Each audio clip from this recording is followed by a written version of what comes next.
I know I'm on mute.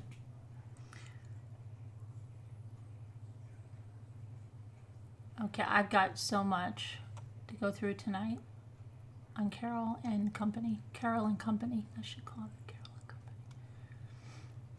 Company. I just have to change my thing here on YouTube. Hold on. We're going to stay on task about Carole and Company. I'm live, Jimmy. I know. What are you doing? Nothing. Are you looking for something? I know I'm on. What are you looking for? Nothing. Oh, you're not looking for anything? Hey there, guys. I see I'll be right there. I just have to fix my thing here. Uh-oh. I can't see with that. Somebody just subscribed. Okay, so let me go over here. 1 second. But I've got a lot of information, a lot of questions that we had. I'll tell you right off. Yes, it was John Finley that got the secretary pregnant. Not, who was the one that was saying, no, it wasn't. It wasn't Travis. It wasn't Dylan. It's John Finley. And I have it in black and white because I know.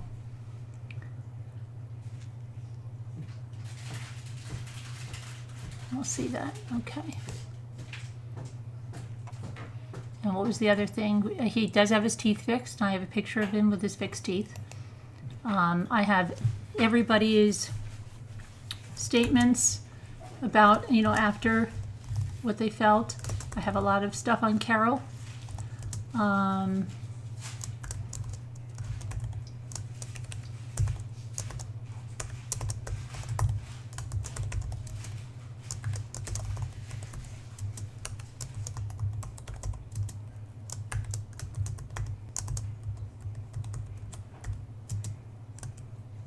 Hang on 1 sec. What did I do here? Hold on a minute. I've got to change something.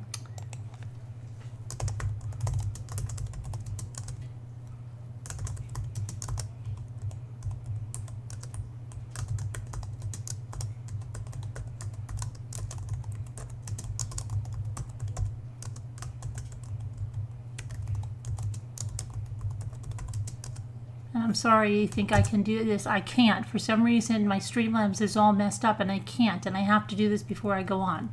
Otherwise,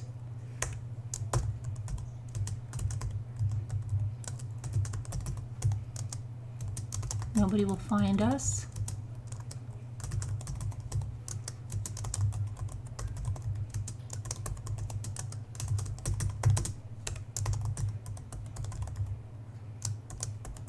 Okay.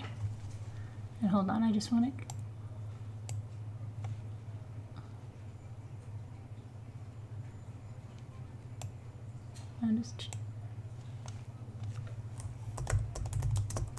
There, now I will have that done, so I won't have to do all that time.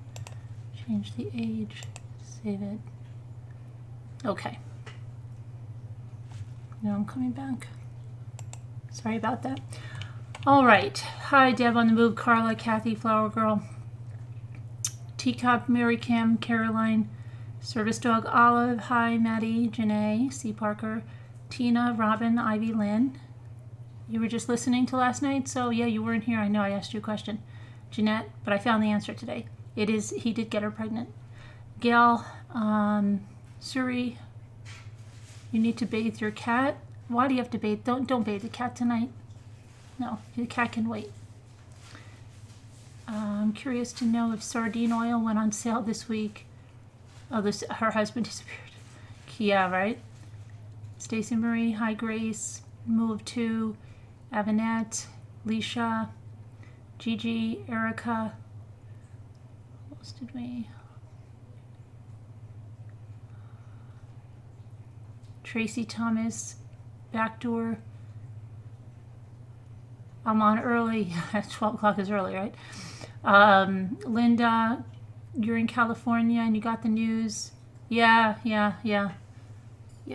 The schools will be out at least till April 30th. Yeah. And then they're not going to go back because the other one's going to get back early. It's just, yeah. Don't get all, can't control it. Hi, Allie. T. Prang, Danielle, Tina Medley. I just want to make sure that I have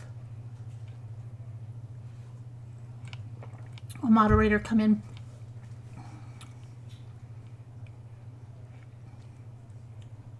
Hi, Crystal.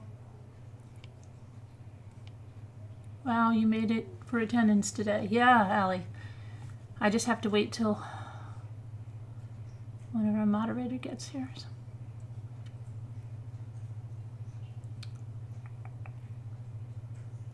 Hi, Nancy. How are you?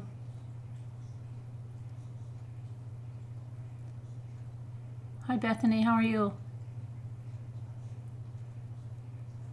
So, hi, Janae. Oh, there's Two Scooter. Okay, good. Two Scooter's here. She's not dead. Okay. Hi, Peggy. How are you? Deborah, here come everybody. Hi, Beth. You've had a bad couple of days, but not complaining. You had a root canal. Ooh, not fun. And your phone fell in a bucket of water. Oh my gosh. Gosh, sorry to hear that. Laura, Tanner. Let's see. Nurse Rachel. She sure did. She got rid of him. Darby Deb. Taco Junebug. Hi. Joe was set up. I saw that Cardi B is going to set up a GoFundMe to free Joe. Yeah, a lot of people are trying to do that. I haven't seen a lot of support for Carole out in what I've been uncovering.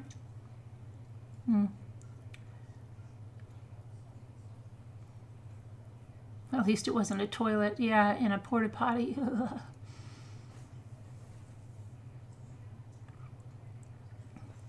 Okay, so let me pull up. We'll start with what we've got going on here.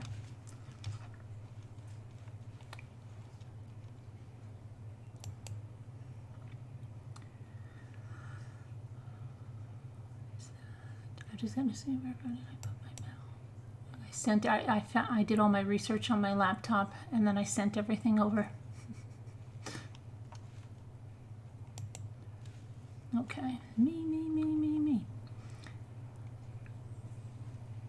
All right, so now last night we read Carole Baskin's statement of all the things that my son told me. A funny thing, I was just talking to him. He goes, you know what people are saying about her mom? They're saying she killed her husband and she doesn't know how to use conditioner. He laughed about not being able to use conditioner. Okay, so let's see here. Let's get a picture up of Carole, because it's always fun to have a picture up of Carole. Let's put a good one up of Carole. I'm sorry, Carole. You're welcome to come here and explain your side in your own words. Till then, I had to read them for you.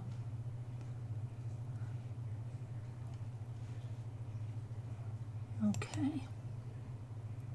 My son also reminded me about the imaginary cats she had. Why did she have to have imaginary cats when she had all these cats she was carrying around as a little child, remember? Uh-oh, someone's here. Who's that? Who's that? Is that my daughter? Oh.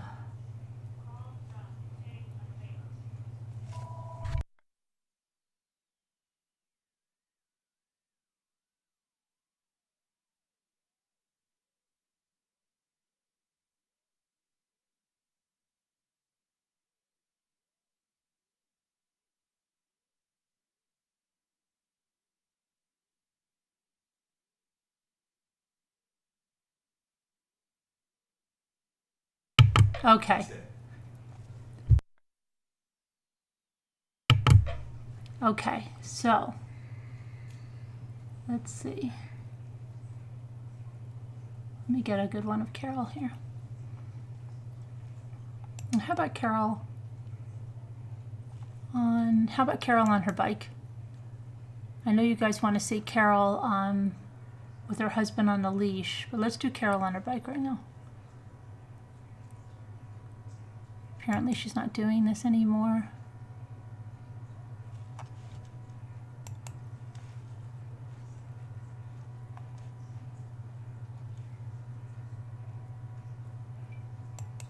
Okay. Come on. Get over there, Carole.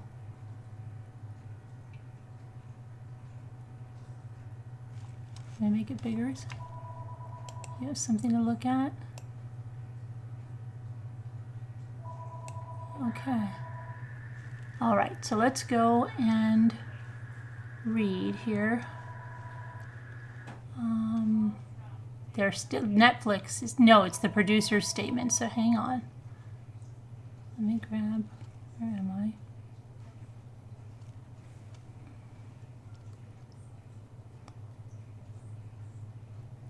Where did I put?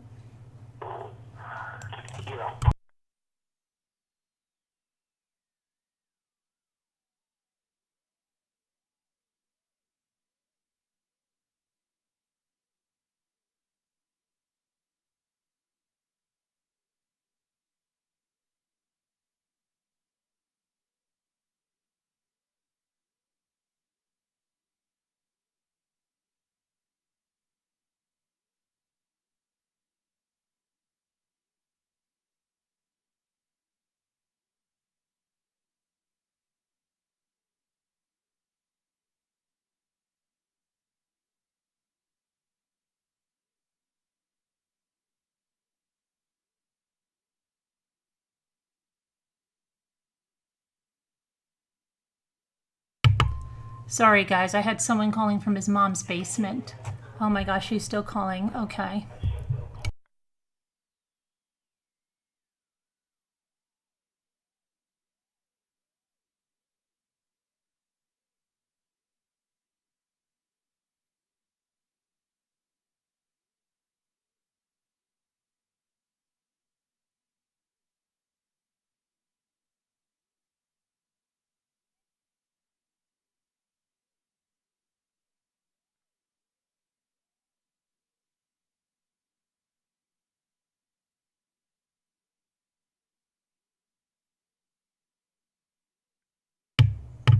Okay, sorry about that. Okay, so I just want to explain why we had to have a delay, because the jerk is calling and he's playing the recording of my death threat from last year at this time.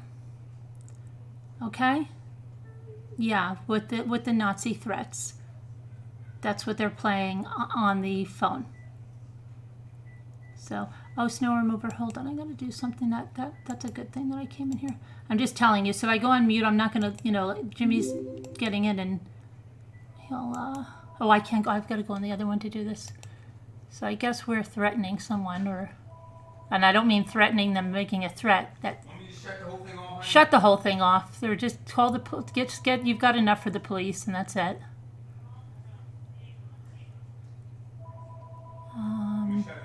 Shut it all off. Yeah, shut it all off. They're just a bunch of losers. Just a bunch of losers.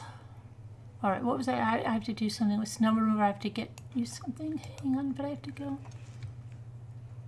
over here. Hang on.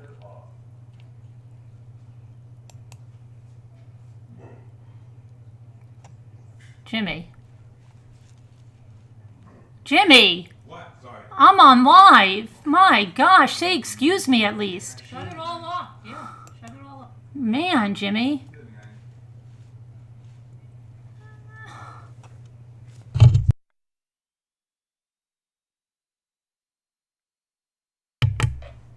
Okay, so let me do what I don't even know what I'm doing. I've got to go in the chat and take care of this.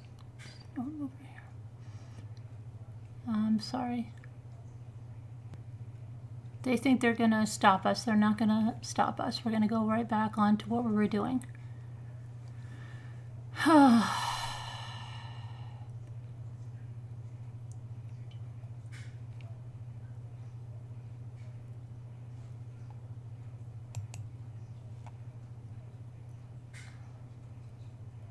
Okay. Hang on, I gotta find snow. I can't find snow remover. Where did snow remover go? Oh, here's snow remover. Okay. Okay. All right, so let's get back on what we were doing, and this is so ridiculous. Okay. Jimmy, I thought you shut everything off. Okay, well, I shut the answer machine off, so. Just pick it up and hang it up. I did. I'm shut Yeah, shut the whole thing off.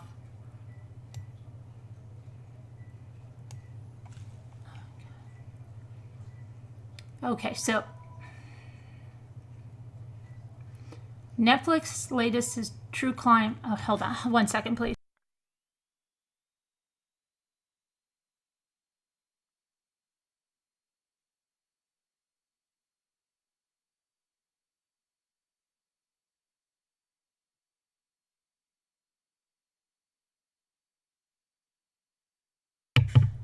Okay, so Netflix latest true crime documentary Tiger King pulled the curtain and exposed some of the biggest exotic wild animal collectors in the United States, and many of them are not happy with how they were depicted. So this now is what the producers are responding to Carole Baskin's criticism, and they're saying she wasn't coerced. Now, you remember we went over what Carole wrote, all of her rebuttal to everything in the Netflix documentary last night. So, Carole Baskin, owner of Big Cat Rescue, slammed the production, calling it salacious and sensational in a blog post a week ago. She also has issues with the final version of Tiger King, a documentary she claims was pitched to her as the Big Cat version of Blackfish, a documentary that exposed abuse at SeaWorld. Carole talked about her personal life, her childhood abuse, her first and second husband, the disappearance of her ex, Don Lewis. He's not really her ex, because they weren't divorced. He was her second husband. Okay. She knew that this was not just about, it's not a Blackfish because of the things she spoke about. Co-producer Eric Good told the LA Times. She certainly wasn't coerced. The one thing I would say about all these people is that there was a lack of intellectual curiosity to really go and understand or even see these animals in the wild. I agree. Certainly Carole really had no interest in seeing an animal in the wild. The lack of education, frankly, was really interesting. How they had built their own little utopias and really were only interested in that world and the rules that they had created. Good's co-producer, Rebecca Chalkin added, I would just say we were completely forthright with the characters. With any project that goes on for 5 years, things evolve and change, and we followed it, as any good storyteller does. We could have never known when we started this project it was going to land where it did. Chalkin said she and Good remain in contact with the documentary's main subject, Joe Exotic, who is currently in prison, serving a 22-year prison sentence for hiring a hitman to murder Carole Baskin, his nemesis. News has reached Joe Exotic, his legal name is Joseph Maldonado Passage, of his newfound infamy, and it's no surprise that he's ecstatic. Okay, so even rapper Cardi B tweeted while watching the documentary that she wants to see Exotic go free. About to start a GoFundMe account for Joe. He shall be free, she wrote on Friday. Joe has called me quite a few times over the last few days and weeks, Good told the publication. One, he is absolutely ecstatic and thrilled about the series and the idea of being famous. He's absolutely thrilled. I think he's trying to be an advocate for, no surprise, criminal justice reform. He is in a cage, and of course he's going to say that he now recognizes what he did to these animals. With Joe, we have empathy for him. But at the same time, he's someone who really knows what to say at the right moment I take it with a big grain of salt when he says he is now apologetic for keeping animals. Chucklin added, "You can hardly talk to him without him mentioning the amount of press he's getting. He says people are asking to see his Prince Albert and girls are sending him sexy bikini pics even though he's gay. He's over the moon. Having kept in pretty close touch with him while he's been in a horrible county prison, this has raised his spirits. Joe definitely did some horrible things to his animals. He was very abusive to them, and he shot 5 tigers, no question about it. But what has happened to him has also been hard." Okay, so that's the producers. And now the Tiger King producers are going to share an update on Joe Exotic's Animal Park. So that's what we're going to do next. Okay, let's put a, let me see here. Okay, so Tiger King producers share an update on Joe's Exotic Animal Park. Netflix dropped its latest documentary, Tiger King, on Friday and quickly blew up on social media with viewers classifying it as bats crazy and bizarre. The filmmakers behind the project, Eric Good and Rebecca Chucklin, aren't the least bit surprised. The 7 episodes, center on the seedy underbelly of the exotic animal trade in the United States and its colorful cast of characters within it. At the top of the list is Joe Exotic, an eccentric, openly gay collector of wild cats who is currently serving time in federal prison for the attempted murder of his nemesis, Carole Baskin. Viewers are introduced to others who like hoard exotic animals to varying degrees of abuse and neglect, and the role each plays in the unraveling of the tale. Now, Eric Good says, "This is not about someone's love of animals. It's about status. It's complicated. It's about a lot of things. It's about status. It's about collecting the rarest of the rare. It's about image. It's about money. It's about a lot of things, and it's complicated. If someone really loved these animals, there wouldn't have a collection. But in this case, people have hundreds and hundreds of animals. They have a menagerie. You can't possibly love that many animals. So it's more about the ego and the pride of having all these sorts of things, like a car collection or a gun collection, and it transcends the love of any one animal. Now, they may have favorites, but there's a lot of anthropomorphizing going on. These people like to think that their animals love them, and they love them back. But of course, they're reading into that, and really what's happening here is great suffering and abuse of these animals. It's one thing if someone has a dog or a cat and you really love it, or maybe 2 dogs. But people that have 1,000 dogs, it's different pathology. And that's what's happening here. These people have hundreds and hundreds and hundreds of animals. Well, somebody asked him a question now, and in the documentary, they seem to struggle financially with keeping them all fed. And so Good answers, well, it depends. It's a case by case, to be fair. Some of these operations make a lot of money and some don't. And there's everything in between, so it all depends. In Joe's case, he really struggled to feed 225 tigers. And I can only think of what's happening right now at Joe's old zoo under the management of Jeff Lowe. I'm sure that due to the virus, no one's going. I suspect he's at a point where he's probably got to put down animals, left and right, just to be able to feed the ones that he can't. Now, Rebecca Chucklin says, "It takes a tremendous amount of work to care for that many animals, especially wild animals in captivity. The people believe, and in their own skewed way, feel as though they love their animals. For some, it's like being in an abusive relationship, like they would tell you that they love their animals and they love that way of life, and it's the only way of life they know, and that's why they work so hard at it. So it's nuanced on some level, even though it's quite cruel to most of the animals. They believe they love them." And then the question was, so you do keep in touch with Lowe? That's Jeff Lowe. "How are the animals doing?" Good says, "I got a very long text today from Jeff Lowe, who is running Joe's old zoo. All I can tell you is that he is basically operating on fumes. No one is going now, and there's no source of income.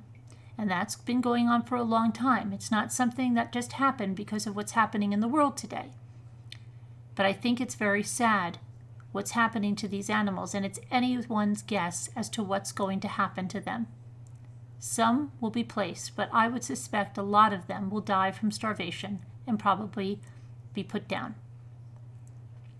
And this is probably true for a lot of the operations around the country right now that keep exotic animals, and even big zoos that are struggling right now to keep their animals. Have you spoken to Joe since he went to jail? Chalklin says, Eric and I keep in touch with him, and he has been in prison for 1.5 years, going on 1 year and 9 months or something. He has a really different perspective on what it means to be in a cage, and really has done a lot of thinking about that. Okay, so, all right, so the next thing we're going to look at is, back into my, okay, so here's,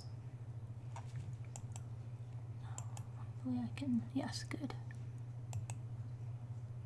Here's an article in the newspaper when Don Lewis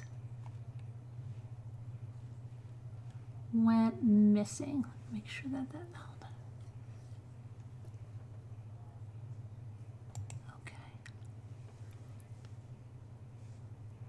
Okay. Mysterious millionaire still has not been found. I can come back to the chat for a minute. I can read this from in here. Hey there. Is your screen black? No, it shouldn't be black. Don't you see an article? Yeah, I know, Ivy Lynn. We'll get to Jeff. Okay, so, all right, can everybody see the screen? Okay, good. Some days Carole Lewis sits by her house and sees her husband coming home, driving his van into the yard, and then after a second she realizes he's gone. Don Lewis, a self-made millionaire. Now, Carole says that's not true. Known for his exotic cat sanctuary, left August 18th, 1997, and he never returned. The day after, authorities found his van at a private Pasco County airport where he was known to buy planes with cash.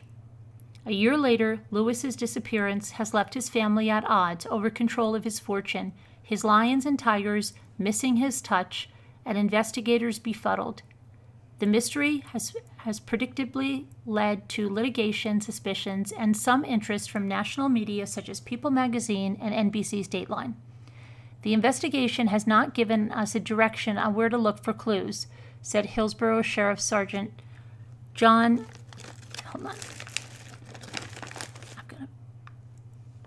Marcicano, who flew to Costa Rica looking for Lewis last year. And why can't I see the bottom? I can't see the last line there. Okay. I guess argued Don Lewis was not serious about divorcing her, and he told his daughters, Carole Lewis said. What? As he told his daughters, Carole Lewis said. Don Lewis was not serious about divorcing her, as he told his daughters, Carole Lewis said. In the days before Don Lewis was gone, he was busy making business plans. He bought a plane ticket to Costa Rica, where he owns a 200-acre park. So on the days before he's buying this, he's making business plans. He bought a plane ticket. He was loading equipment on a truck destined for Miami. This was a man that was planning on doing some of these things. What was he seen in those days? By most accounts, Lewis was odd. He was worth more than $6 million, but sometimes he looked for food in trash bins. Now, who said that? Carole? Who said that? He could outsmart investors, but he never earned a college degree. Now, he never earned a college degree, but Carole said he couldn't read, and he couldn't read. He spent thousands of dollars starting wildlife on Easy Street, a sanctuary for exotic lions, tigers, and leopards at the end of a dirt road near the planned Citrus Park Town Center Mall. He had dealings and connections in Costa Rica. Could Lewis have run off? It is possible. Does it look like it from an investigative standpoint that he would do that? It doesn't look like that, the investigator said. Lewis's grown children suspect someone, and so we only get a snippet of that, but of that article. Hold on, I'm going to go back to the rest of the article here. So these are images that were used in the Netflix documentary from the Tampa Bay Times. Headlines to tell the tale of Joe Exotic, Carole Baskin, and the fights, crimes, and eccentricities of various animal people, especially those in the big cat world. We've rounded up some of our previous coverage, and this is the Tampa Bay Times saying this. They've rounded up some of their previous coverage of people who were featured in the true crime series, filmed partly in Tampa, so you can read deeper on the history. Here are some stories from the archives about Baskin's Tampa Sanctuary, Big Cat Rescue, and other characters like animal trapper Vernon Yates, starting with the stories relating to Joe Exotic's murder-for-hire case and working back through time. Now keep in mind that Big Cat Rescue was once called Wildlife on Easy Street, and Carole Baskin was known as Carole Lewis. Okay, so here's... let's see. Just take this.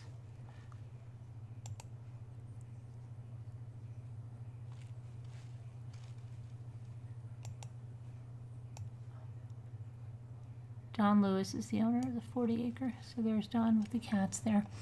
Let's see which one we want to delve into first. So the first, let's see. Go back to the... So it looks like the first one would be the mysterious, the one we went through. Let me see. Yeah. Okay, so to fill in where we...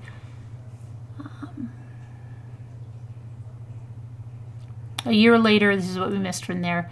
Lewis's disappearance has left his family at odds over control of his fortune, his lions and tigers missing his touch, and investigators befuddled.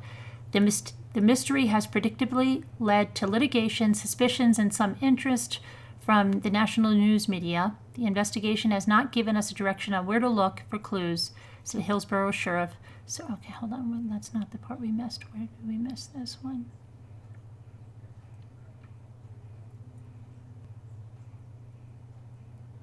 Okay, yeah, the sergeant flew to Costa Rica looking for Lewis last year. I wish we had a whole lot more, he said. We have looked in every conceivable direction. One of the last directions they've pointed is Wildlife on Easy Street, where Carole Lewis, 37 at the time, 1997, still lives and cares for the couple's lions, tigers, and leopards. And last fall, detectives asked her to take a polygraph test, but on the advice of attorney Ron Cacciatore, she declined. If it were up to her, Lewis said, she would let detectives search the wildlife sanctuary's 40 acres and even inspect the meat freezers. Just saying that, I don't know. Why didn't she take the lie detector test? Why not, Carole?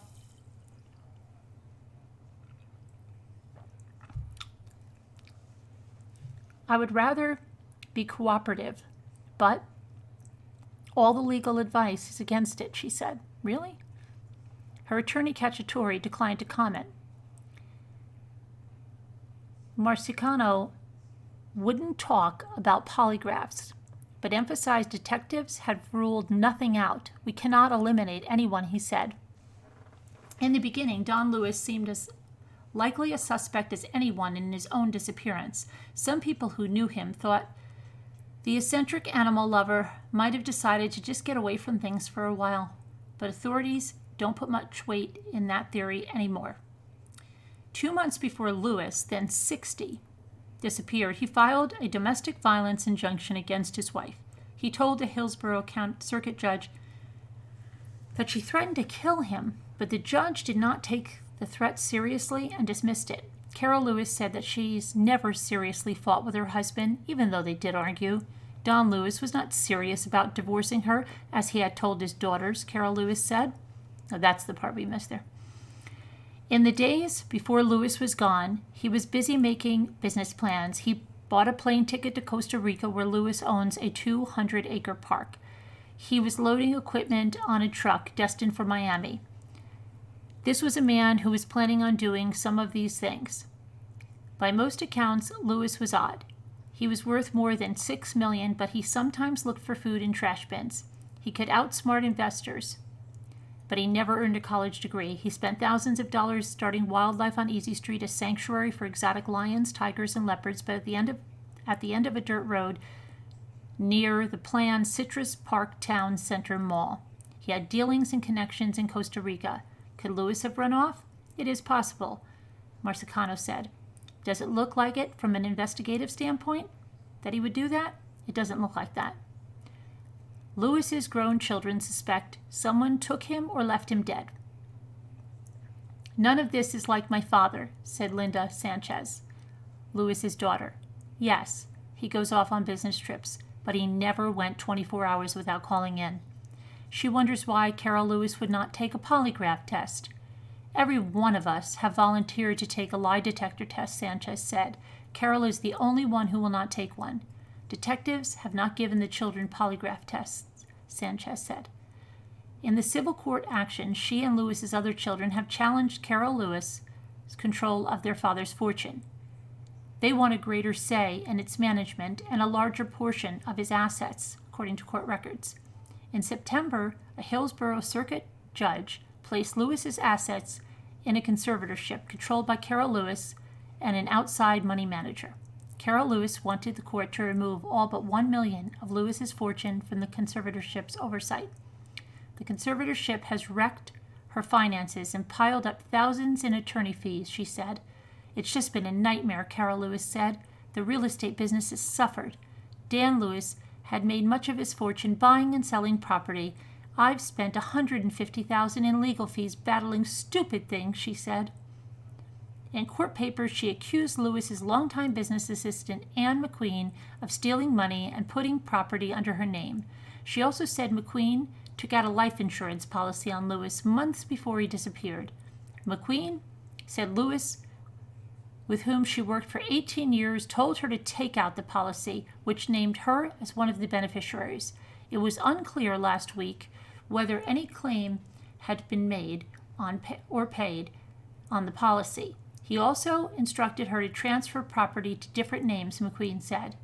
Carole has gone after my jugular vein, McQueen said. She is bound and determined to bury me alive. McQueen said she, too, dreams that Don Lewis is alive. I still get up in the middle of the night and go to the front door to see if he's walking up the driveway, said McQueen, who lives in East Tampa. I still cry. At the wildlife sanctuary where Don and Carole lived, Carole Lewis said she can't imagine living with another man. Q. Howard. I've loved Don since I was 19, she said. He was my first love, my only love. Howard? Carole has computerized Lewis's business records, something Lewis would have never done. He kept his papers in a mess, only he understood. Now, her mother and father work at the sanctuary. You know why? 2 more people she can put on the payroll. She removed the mountain of junk Lewis collected. She also added cages with new cats.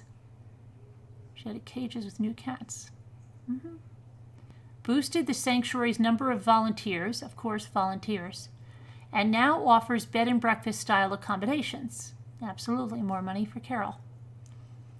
National magazines and TV shows have taken note. People magazine interviewed her and a sheriff's detective about wildlife on Easy Street, and a producer from Dateline was scheduled to visit Tampa this weekend to film a story. Financially, Lewis's absence is a mixed bag, Carole Lewis said.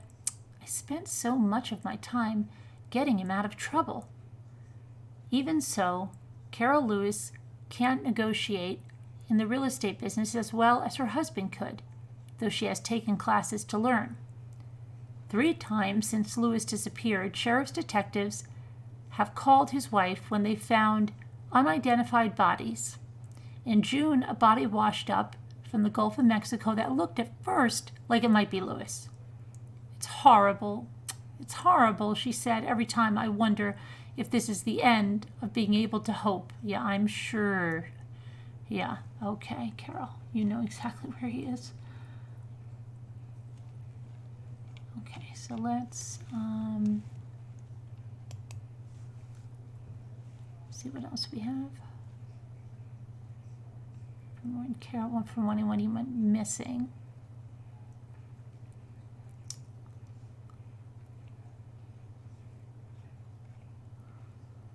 Okay, so let's see.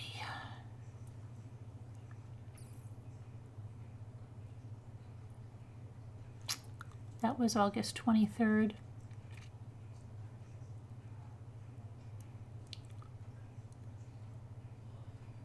So let's go to September 18th, I think Missing millionaire may be in Costa Rica. A millionaire who disappeared a month ago may be in Costa Rica, according to unconfirmed reports received by Hillsborough County Sheriff's Office. Carol's friend calling it. Investigators searching for 59-year-old Jack Donald Lewis have received information that the Citrus Park resident has been seen in the Central American country where he owns 200 acres and frequently traveled. Officials have not spoken with Lewis and still consider him a missing person. A month ago, Lewis's battered Dodge van was found at a private airport in Pasco County. The key is still on the floorboard. Since then, friends and family members have distributed hundreds of missing persons posters in an effort to find Lewis, who, with his wife Carole, runs Citrus Park's Wildlife on Easy Street, a sanctuary for dozens of exotic cats. Carole Lewis said she received the news from deputies Wednesday morning, but few details. I really don't know what to think, Mrs. Lewis said. If this is true, I'm really, really glad he's not in jail somewhere. Hillsborough Sheriff Captain Robert Schrader declined to say whether police in Costa Rica or someone else spotted Lewis. He said he feels confident detectives will close the case soon. Even if police in Costa Rica find Lewis, authorities cannot bring him back to the United States, Schrader said. Sheriff's investigators are not looking for him as a suspect in a crime. They just want to find a missing person. Lewis's friends expressed tentative relief at the news of a possible sighting. I hope that it's true, said Elizabeth Ann McQueen, a longtime assistant who worked for Lewis in his real estate and trucking businesses. Gladys Lewis Cross, his first wife of 34 years, said she was excited but confused. She wondered what circumstances led him to leave if he did go to Costa Rica willingly. It was just good to hear this. I don't have a lot of hope, she said. I think something must be terribly wrong here for him to do that. Okay, so let's go.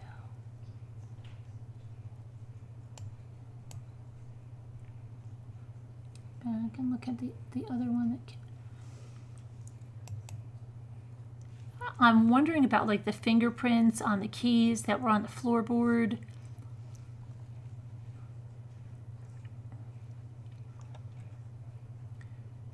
So then we've got the day after. Did we look at this one? On the morning millionaire Jack Donald Lewis disappeared, he was wearing a $1 t-shirt from Kmart and blue jeans bought at a yard sale. He left behind an 8-year-old Dodge van with a broken window and a battered grill. He also left behind Wildlife on Easy Street, a 40-acre sanctuary in northwest Hillsborough County where he lived and kept more than 100 animals, from lions and leopards to llamas and lemurs. A month ago, authorities found the van, the keys on the floorboard at a private airport in Pasco County where Lewis, who has crashed planes in the past, was known to buy aircraft impulsively with cash. Lewis Lewis's disappearance has worried his friends and family, knotted his business affairs, and mystified law enforcement. Volunteers from his Big Cat Sanctuary have distributed more than 1,000 missing persons flyers. A psychic has visited the house. His wife and his children from another marriage have squared off in court over his money, and the Hillsborough Sheriff's Office has taken a keen interest in his whereabouts. Detectives say that while there are no obvious signs of foul play, it hasn't been ruled out. On Wednesday, authorities received an unconfirmed report that Lewis, 59, was in Costa Rica, where he owns 200 acres near a volcano. They do not know if someone took him there, if someone killed him, or if he left on his own. He may have had reason to go. In June, Lewis told a Hillsborough Circuit judge that his wife threatened to kill him, but the judge did not see a danger. The same month, he visited a psychiatrist at his wife's urging, but did not return for follow-up visits, she said. He also told her several times he wanted a divorce, but she said he wasn't serious. It has been very, very difficult, Carol Lewis said. It's what you both love and hate about him. I love that free spirit. He could just completely do something way, way out. He's been his own man all his life, bootstrapping himself from Depression-era childhood to financial success through trucking and real estate, but his latest vocation, Wildlife on Easy Strait, may have been bringing on more publicity and financial drain than the modest animal lover wanted. Lewis was born in Dade County to a single mother of 3 who sold fresh bread and worked as a seamstress. In high school, he had several jobs, including a mechanic and a farmhand. He graduated from Pasco High School. Here's number 1, Carol is a liar.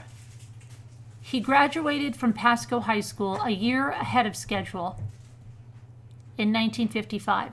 How does this man not know how to read? Carol, you are a freaking liar. Girls adored him. He always seemed to know where he was going, said Gladys Cross, Lewis's first wife. The couple met at the A&P when Lewis, a bag boy, winked at her. 2 years after their first date, they married. She was 14, he was 17. 11 months after that, their first daughter was born. We were both so poor it was terrible, Gladys Cross said in a deposition last year. That would change. Lewis started hauling rock and sand in Dade City, and then he bought 5 dump trucks. In the early 1960s, he began driving tankers for Texaco and Red Wing carriers in Tampa. On the side, he bought washing machines, he repaired them, and resold them at a profit. He invested in used cars, making money at auctions. His bank account swelled. He could step in a pile of cow dung and come out smelling like roses, said Elizabeth Ann McQueen, Lewis's personal business assistant. He kept hustling as though he was still dirt poor, according to those who knew him. His East Broadway Avenue office was a trailer with newspapers covering the windows.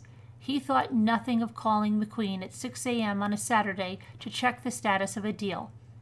His next big move was into real estate. Lewis bought bad mortgages from other lenders and then let homeowners remain if they paid them, 18% interest. If they made 6 house payments on time, he would sell the home back to them cheap. If not, he foreclosed. Most people who dealt with him were desperate, said Alvin Coulter of Brandon, a former business partner, but they went in with their eyes wide open. They were adults when they did it. Wendell Williams, another real estate investor who knows Lewis, added, I don't want anyone to think Mr. Lewis was not ruthless, because he was. Now, Wendell Williams remembers the one that was buying that 40 acres that he dug that 30-foot hole on 20 that she has the sanctuary. She keeps saying it's 40 acres, but she's got it like on it. Regulatory agencies kept after him for housing code and environmental violations. He pleaded no contest in 1994 to dumping trash and burning it on land he owned in Seffner, records show. He got a notorious reputation around here, said Leslie Campbell, enforcement supervisor at the Hillsborough Environmental Protection Commission. Lewis eventually amassed holdings of some 350 parcels in 5 Florida counties, held under numerous names and trusts, according to property and court records. They didn't want anyone to know about how much money they had, said Sheldon Wind, Lewis's longtime attorney, in a sworn deposition in 1996. The secretary extended beyond his finances. For the first 3 years she knew him, Lewis used a different name and claimed to work for someone named Don Lewis. Carole Lewis said, "He didn't want her to love him for his money," she said. They met on the side of a Hillsborough Avenue when she was 19. He saw her from his car as she walked along the road. He pulled over and asked her out. "I just fell in love with him at first sight," said Carole Lewis, now 36. They carried on an affair with Lewis. They carried on an affair with... That's written wrong. She carried on an affair with Lewis for years before his divorce, she said. At some point, Gladys knew about the affair and others. She used to pack extra food in his lunch, and she knew it was for his girlfriends. They would leave love notes and lipstick-stained napkins in Lewis's lunchbox. Lewis dated women younger than our daughters, Gladys Cross said. I couldn't compete with that. After 34 years, she asked for a divorce in 1990. That, too, involved secrecy, as the couple went to Sumter County to complete the split. Cross later sued Lewis in 1994, alleging he had hidden the couple's wealth during the divorce, and settled for $148,000. A year after the divorce, Lewis married Carol Stairs at the Polk County Courthouse. She wore a tank top and a $14 wedding band Lewis bought at a pawn shop. Oh, her wedding band is less than Lori Vallows. Shortly after they married, the couple started Wildlife on Easy Street, a center for exotic cats set on 40 acres of tall pines. No, that's not true, because 20 acres was excavated and it was a 30-foot hole in the ground. High grass and flowing bushes at the end of a dirt road at their home in Citrus Park. Today they care for more than 100 lynx, ocelots, cougars, leopards, as well as otters, lemurs, llamas, and horses.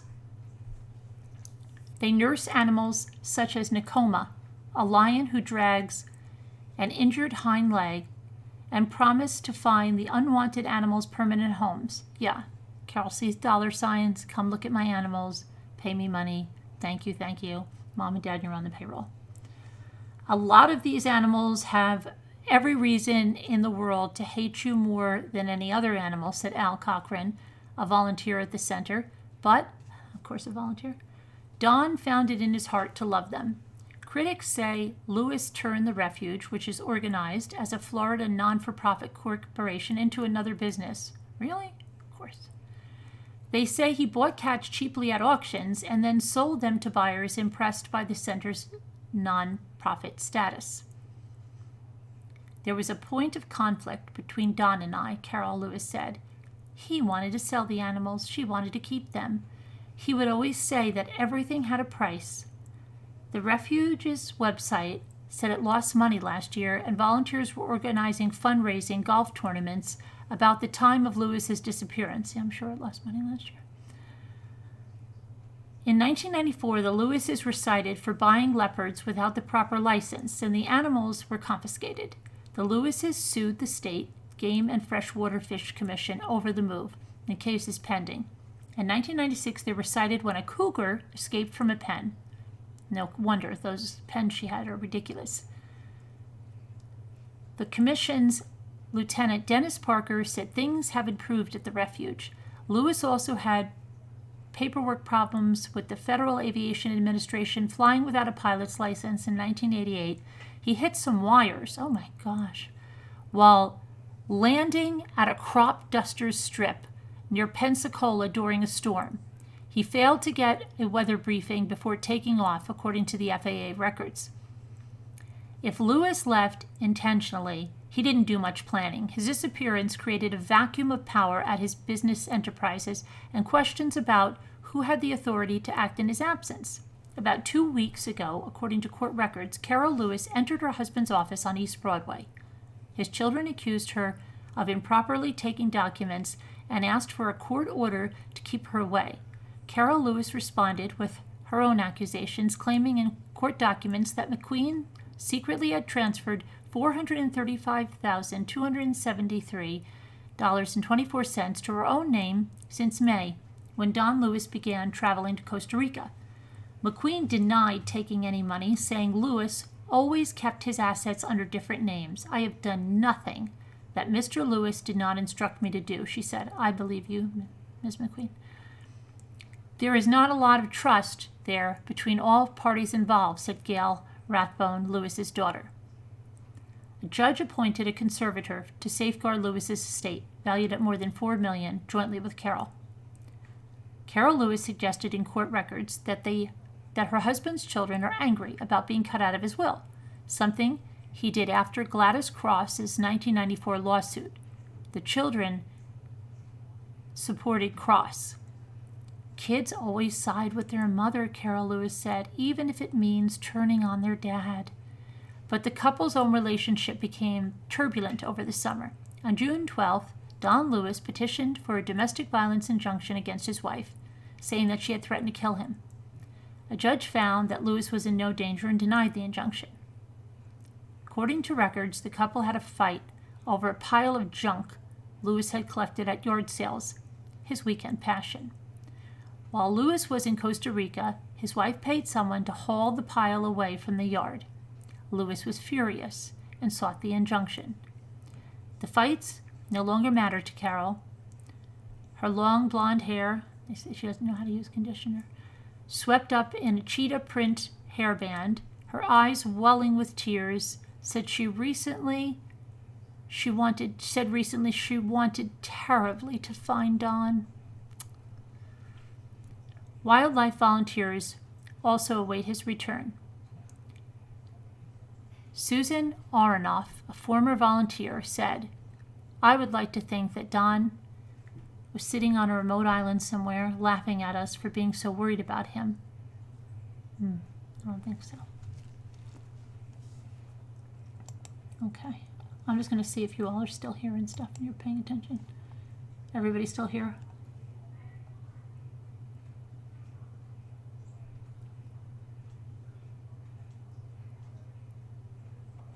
Is it? I'm looking at the chat now. It's a lake.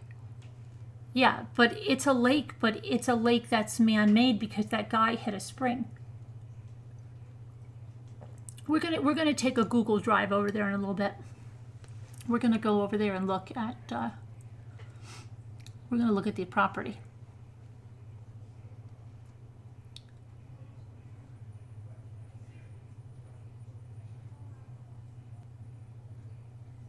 Okay.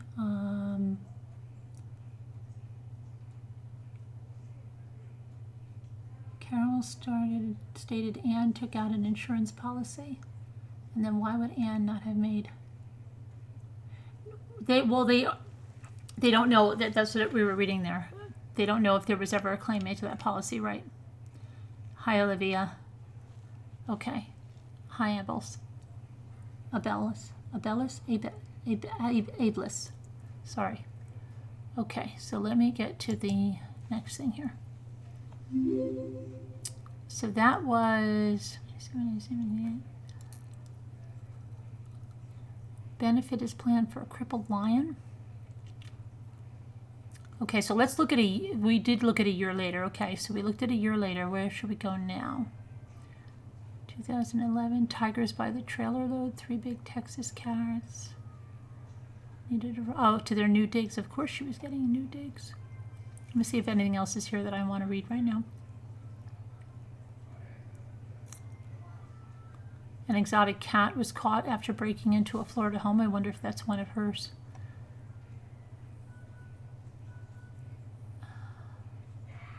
Didn't you like parrot?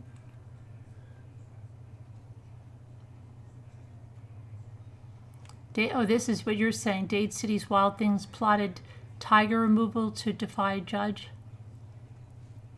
Dade City's Wild Things moves tigers to Oklahoma during court battle. So he moved him over there to Oklahoma, huh? 3 tigers rescued from a Guatemalan circus step into Tampa's big cat rescue. That was this past November. She's still collecting tigers for her sanctuary. An 18-year-old cougar is the latest addition to Big Cat Rescue, and that was in 2013. Tigers by the trailer load. Cuddly pet or wild animal. Bobcats get to expand den. Okay, so let me go back to the other stuff I have, because I have other stuff on here that's pressing. It's a little bit undone. So where were we? Did that? We did show. All right, so let's look at.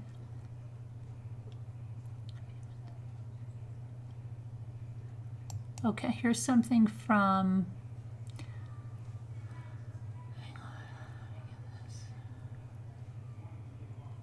The Black Jaguar White Tiger Foundation posted this and on Facebook, and this was posted August 11th of 2016.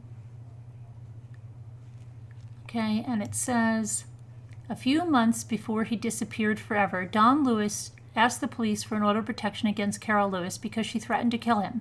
Some months later, Don Lewis magically disappeared from the face of the planet, never to be found again. The police dig in Carole's new inherited pieces of land to look for her husband's body, but they couldn't find him. Did they search that lake? Don Lewis's family said that Carole Baskin, owner of Big Cat Rescue, refused to take a lie detector test and refused to have the meat grinder checked for DNA traces. And remember, yeah, Carole, why the heck wouldn't you have it? She should probably say that. I know. Don used the meat grinder and he could have cut his finger and he could have his, right? Yeah, that's Carole. Yeah, okay, Carole. Sure.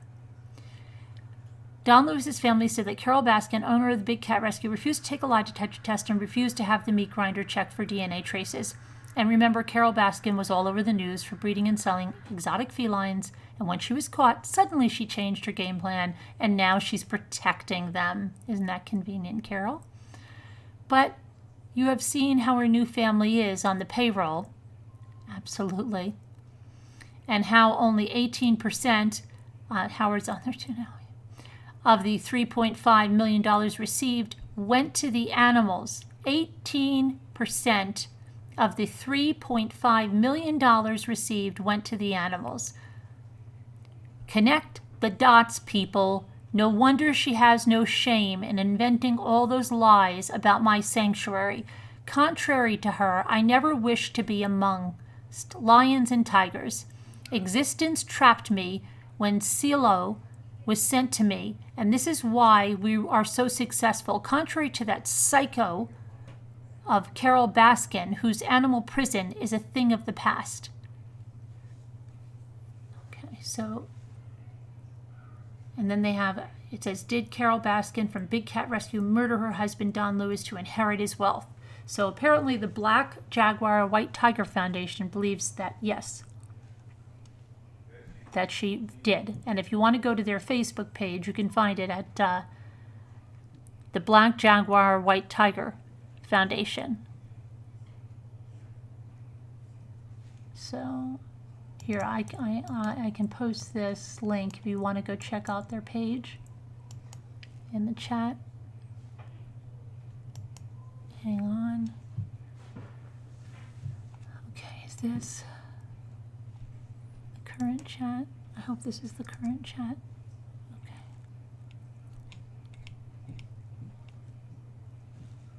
I can't believe the harassment. What harassment? Which harassment? My harassment? My harassment has never stopped. My harassment has never stopped. I usually don't tell you guys a lot about it, but it's never stopped.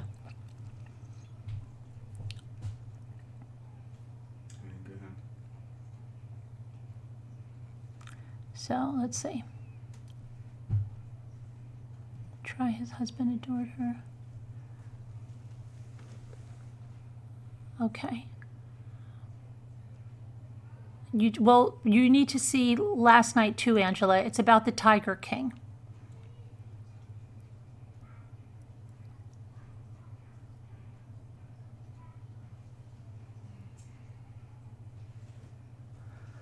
Okay, what's going on? What's going on with Alma? Who wants to be where?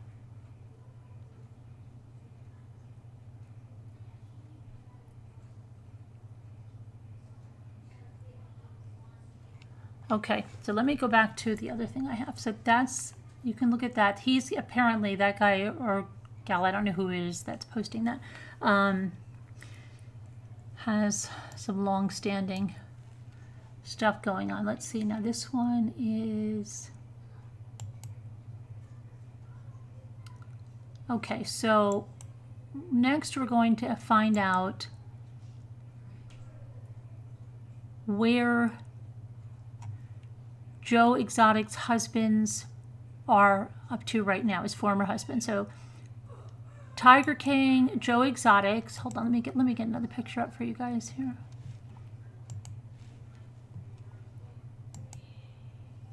Okay, so oops, why is this? Hold on, I've got to pull this one over. You know, it always takes 2 times. Unless it'll go, oh, first time. See, I knew if I said it, it would go in the first time. Oh, where did you go? Where did you go?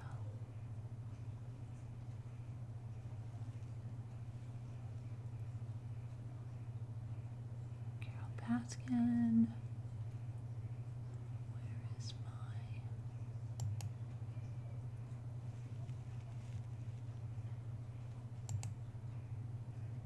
Come on.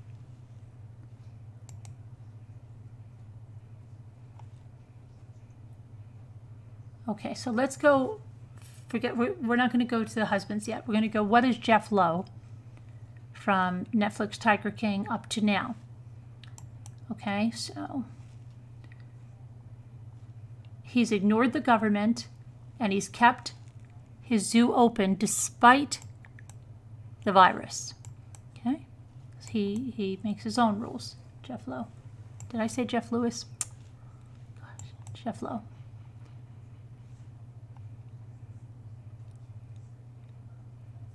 So towards the end of the limited series, it looks as though Joe Exotic has lost everything at his zoo and it's all being taken over by Jeff Lowe.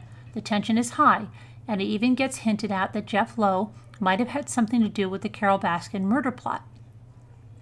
So, what was next for Jeff? Is he in prison?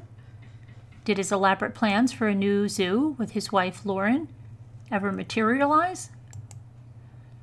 I'm getting you a picture of Jeff and his wife, so just hang on.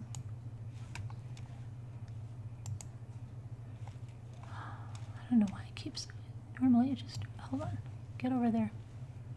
Get over there.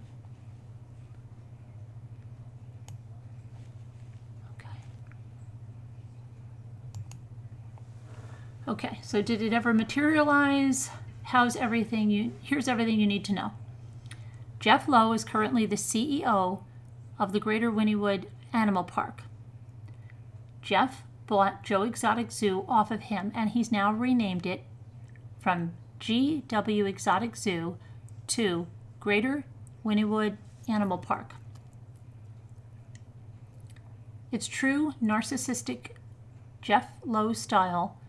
In true narcissistic Jeff Lowe style, there's a page on the GW Zoo website that's just about him. It's called Meet the CEO, and it shares a little bit about Jeff's early life and how he got to work where he is now. It reads, Jeff's grandfather founded the Robbins Brothers Circus in 1928, later sold to Ringling Brothers, where his grandfather continued to work for years, and Jeff has been around big cats since he was a toddler. Later in his life, Jeff went on to work with Robbie and Evel Knievel, as well as the musician Prince and several other famous faces. His love for big cats is what brought him and his wife Lauren to Oklahoma to create the Greater Wynnewood Exotic Animal Park, LLC. It is the largest privately owned exotic animal park in the United States, accredited by the United States Zoological Association, housing over 230 tigers and lions. Since February of 2016, the park has grown leaps and bounds, adding many more attractions, restaurants, and shows. The zoo is still up and running, and you can buy tickets to go and visit it. The most expensive ticket is a deluxe private playtime for $80. Well, that's still much less than Carole. And hold on a minute. We don't know what Carole's prices are. That's still much less. I meant to say that than Doc in South Carolina. For $80, and general admission is $15. Very nominal fee. According to Bustle, the zoo is still open despite social distancing recommendations due to the virus. The media group reached out to inquire whether it was open to the public as usual, and the zoo confirmed that it is, adding that it's located in a rural area. For people to visit, they can still practice their social distancing while enjoying spending time outside. Jeff and Lauren are still together. On their Instagram account for his new zoo, there are loads of pictures of Jeff and Lauren Lowe together. In episode 7 of Tiger King on Netflix, Lauren was pregnant and Jeff was showing off the young, good-looking au pair they were going to get. The series was filmed around 5 years ago, and Lauren since had the baby, a little girl called Sarah. Oh my gosh. They posted a picture on Instagram captioned, "We'd like to introduce..." Sorry, I'm afraid I can't do that. Be quiet. "We'd like to introduce our newest little member of the zoo family, Sarah." Hold on. But how old is the little girl now? 5? Yeah.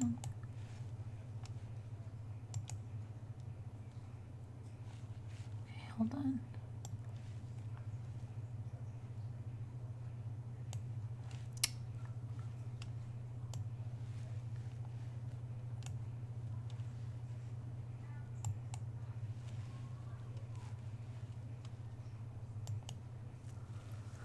Okay, where was I? And in a much more recent post, the couple announced they got their hot nanny after all, and they posted a picture saying, "Our hashtag hot nanny is here."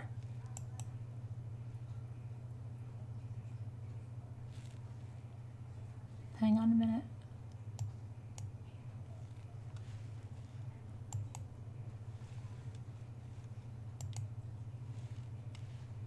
The hot nanny. My son was telling me about this.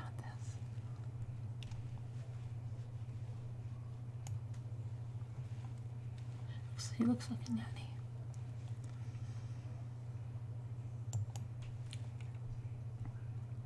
Yep, Jeff Lowe still has huge plans to open a completely new zoo.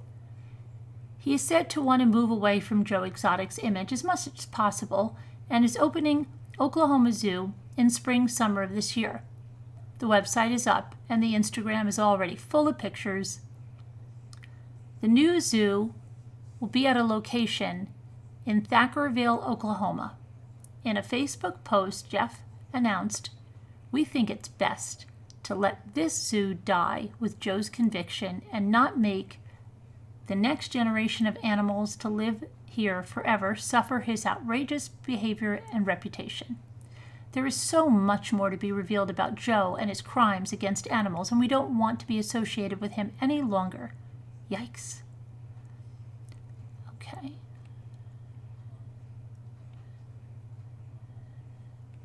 So that is what he's doing. And let's see. Now I had to go to the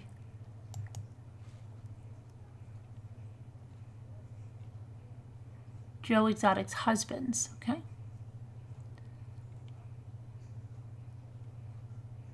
So Tiger King follows Joe Exotic's life very closely. But haven't you found that it answers as many questions as it creates? Like what happened to his string of ex-husbands? We know that Travis Maldonado tragically shot himself in the head by accident, and John Finley appears along with Dylan Passage, but where are they now that Joe is in prison? And did you even know that he had another husband that wasn't even featured in this series? So Brian Rhine, let's see, due to the fact that it wasn't really mentioned in the series, not many people are aware that Joe's first husband was a man called Brian Rhine. Who he was before he'd ever even started the zoo, it's worth mentioning that, although referred to as his husband, they were never actually legally married. He was with Joe and his brother Carole when they bought a pet store together in Arlington. There are no photos of Brian to be found online, and that's because, unfortunately, Ryan died of health problems attributed to HIV in 2001. His funeral was held at the zoo. They have J.C. Hartpence. Was a lover of Joe's after his first husband died.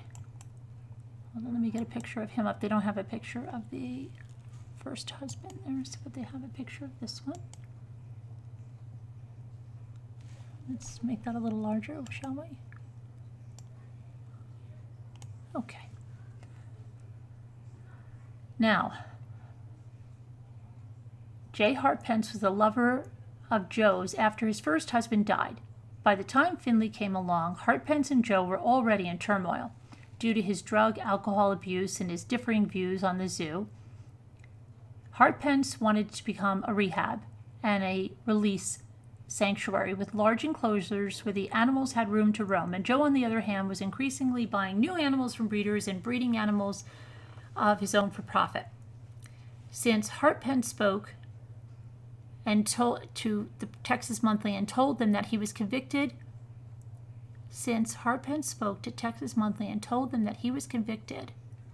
molesting a child in 2006, and he murdered a man in 2014, being given a life sentence, Joe Exotic's circle is honestly all kinds of insane. Okay, so I guess he's in prison now. All right. John Finley. Now, here's where, okay, you'll see that I'm right. Who was the one that kept saying, no, no, no? You didn't get the yes, yes, yes. Okay. First meeting when John Finley was fresh out of high school. They were together for more than a decade, during which time we see in this series that Finley got a tattoo which read Private Property of Joe Exotic. In 2014, they had a three-way wedding ceremony, much to Finley's disapproval, it seemed, and later that year he split from Joe. They were never actually married according to court records. Finley claimed to various people that he was actually straight, and he even got a female employee pregnant.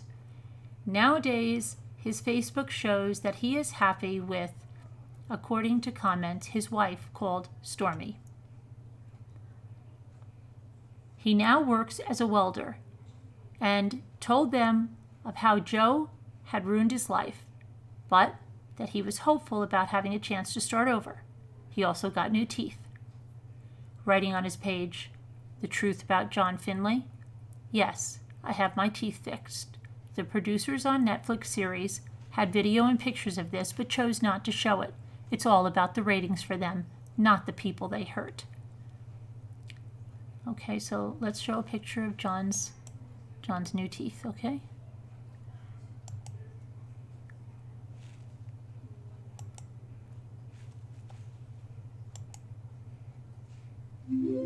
Okay, there's John's new teeth. He's pretty adamant that there is a truth that Netflix didn't show, not least because, the whole page is literally called "The Truth About John Finley." Hopefully that indicates that we've got some more tasty drama to come. Okay, then we know Travis, right, was 19 when he met Joe Exotics. In 2014, they were unofficially married in a three-way ceremony with John Finley. In 2017, Travis shot himself in the head, accidentally killing himself, and this happened in front of a fellow employee, footage of which is shown in the Tiger King just 66 days later. Joe was to marry his fourth husband, Dylan Passage. Okay, so let's see here.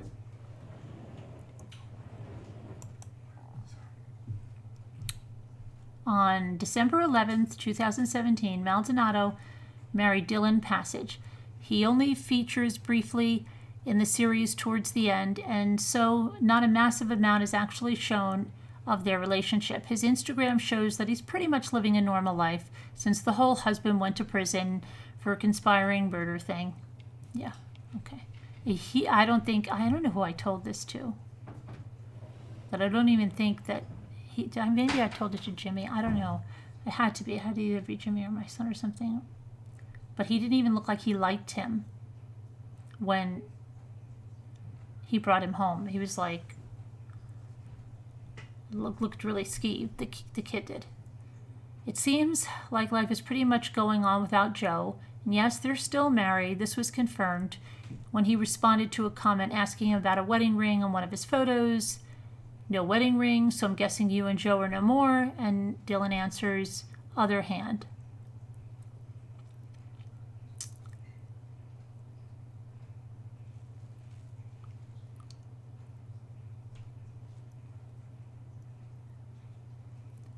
Okay, now we're going to look at the, hold on one second, we're going to get Carole up there again. Try to. Let me try to get these, hold on, I'm going to get these pictures.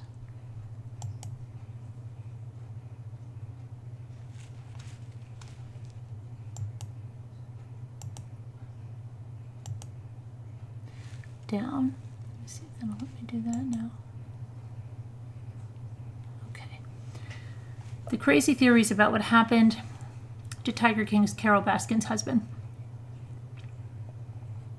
The theories are insane. Did he disappear? Has he gone to Costa Rica? Did she feed him to the tigers? Of course, they are all just speculation and the case has never been solved, but here are the crazy theories about what happened to Don Lewis.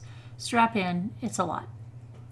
The crazy theory is that Carole Baskin fed Don Lewis to the tigers. It feels as the main theory people are backing is that Carole killed her husband Don and then fed him to the tigers at the Big Cat Rescue. In the Tiger King Netflix documentary, Mark MacArthur, a wildlife sanctuary owner, claims he spoke to Don Lewis just weeks before he went missing, and Don apparently said he felt like his life was in danger. The documentary goes on to say that there were a lot of stories circulating that Carole has something to do with his disappearance, but nobody can prove it. Don's ex-wife and her daughters claimed Don was frightened of Carole. He also allegedly had a restraining order against her that claims, hold on, I'll get this, let me put this up here.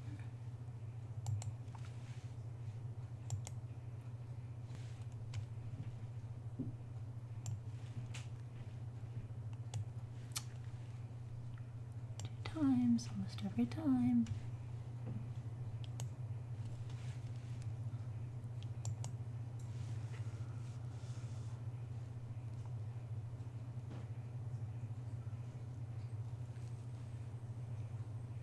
Where was I? Oh, the order claims Carole had threatened to kill Don Lewis in the past, but the injunction was denied because of free speech. This happened in June, and Don disappeared in August. Stories have been circulating about Carole feeding Don to the tigers, not helped by Joe Exotic's writing a song called Here Kitty Kitty, all about Carole killing Don. In the music video, he had a look-alike Carole feeding a fake body to tigers. Carole obviously denies the wild claims, calling them totally outlandish.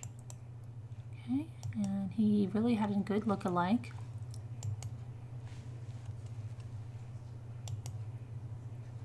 I don't know who I was talking to about this because I must have been talking to somebody recently. I don't remember who it was, and they said, oh, she had such a good look-alike. He really did. He had a very good look-alike.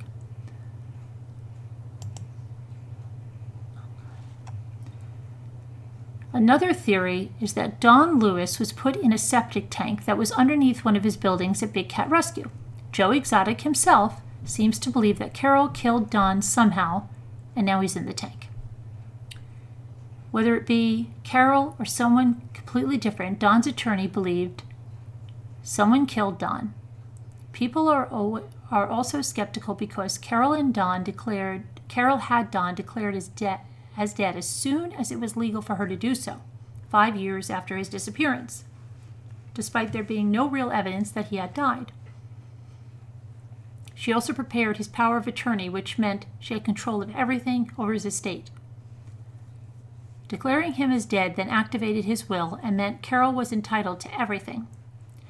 Carole claims the last thing Don said to her was that he was leaving early in the morning to go to Costa Rica. She said that the last she saw of her then husband, he was apparently planning on shipping cars there. Don's handyman said in the documentary that Don told him, "If I can pull this off, it will be the slickest thing I ever did." Don's mechanic even claimed Don had asked him to go to Costa Rica with him. It was believed his plan was to move his and Carole's wildlife sanctuary to Costa Rica. Don's assistant claimed he flew commercially from Miami to Costa Rica. Gladys, Don's ex-wife, claims he had told her he was done with Carole and was divorcing her. Don's business associate also said Don wanted a divorce and that he was never seen again. His business associate claims in the documentary that he thought Don believed Carole wanted his money and he was setting up his assets to get a divorce and leave Carole with nothing. Don reportedly had another girlfriend in Costa Rica, so it's no surprise people believe he took off with his millions, leaving Carole behind. Don owned his small airplanes, and his van was found abandoned at an airport, which led a lot of people to think he had tried to fly himself to Costa Rica. However, in Tiger King, it revealed as being impossible to fly those size and types of planes that far nonstop.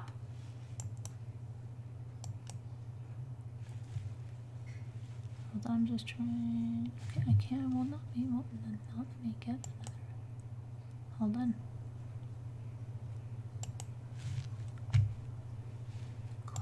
Close. Okay. Investigators said there was no evidence Don flew to Costa Rica. There was no flight record, but Carole claims he never flew legitimately as he lost his pilot license. She said he would never record his flights and he would fly below radar levels. Don's attorney, Joseph Fritz, claimed during the documentary that he was told Don was going to evaluate some new plane that was for sale. He then casually says, "I was told he was pushed out of that plane, out of the door, 50 feet over the Gulf on the way out." Okay then.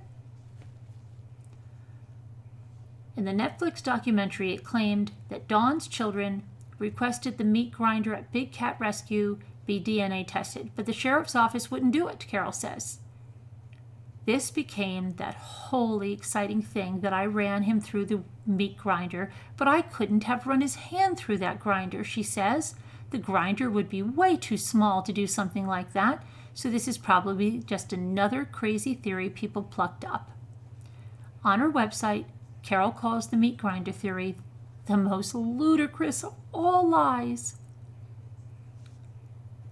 A boring theory, you know, actually perfectly reasonable. He could have just gone missing and he's never been found. Detectives interviewed the Tiger King said in the first few weeks they believed there might have been foul play, but there might have been no foul play whatsoever, or the foul play was by a complete stranger. There seems to be enough weird people in this small area of the U.S. to have weirder things happen. Maybe someone did this when he drove to the airport, or his van was just found there and he's disappeared off the face of the earth. In the documentary, it is said that Carole Baskin set the stage to make it look like he disappeared and was never seen again. She said he was never himself again after a previous plane crash.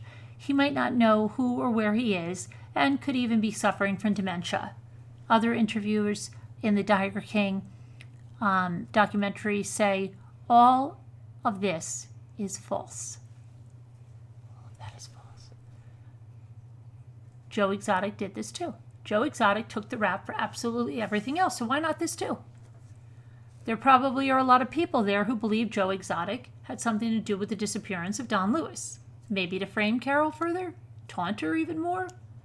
Show her what he could do? Who knows? On Carole's website, she has created a page called Refuting Netflix's Tiger King. We went through that last night. She says Don was not easy to live with, and like most couples, we had our moments, but I never threatened him, and I certainly had nothing to do with his disappearance. When he disappeared, I did everything I could to assist the police, right? You wouldn't take a lie detector. I encouraged them to check out the rumors from Costa Rica, and separately, I hired a private investigator. So, yeah. Okay.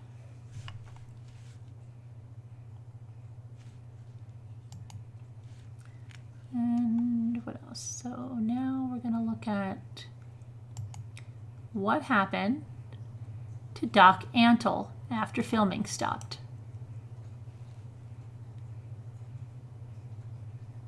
There's all just something a little cutish and weird about Doc Antal, isn't there? No.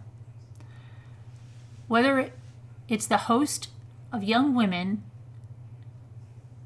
that he has work at his place or the weird interactive shows that he does with the animals on his park, something isn't right. For F's sake, the guy rides an elephant in South Carolina. Isn't that enough?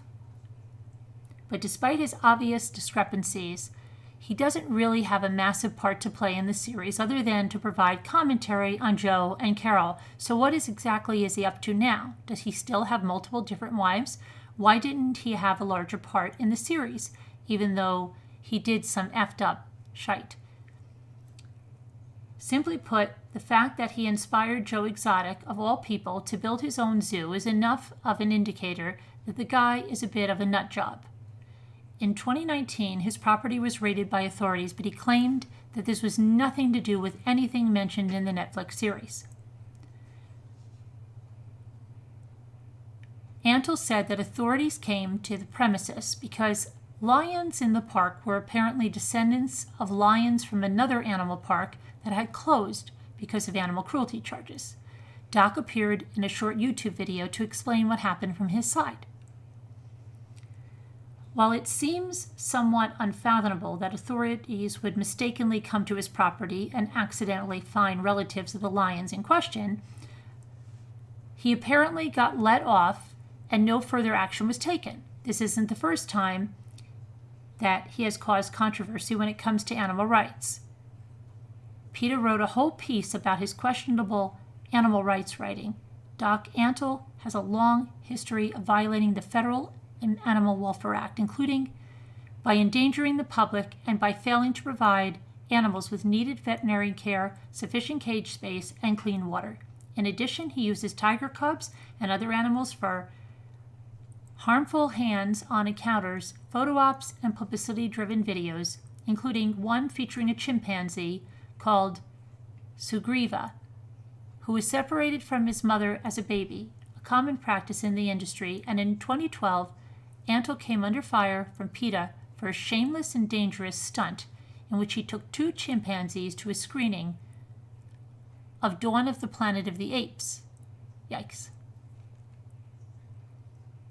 Antal responded to the allegations saying, as part of PETA's ongoing campaign to provide innuendo and misinformation, they take every opportunity to distort facts and fabricate stories in order to malign organizations such as the Myrtle Beach Safari. We regret that some folks have been misled by PETA and others who don't seem to care for accuracy, truth, and facts. But here are the facts.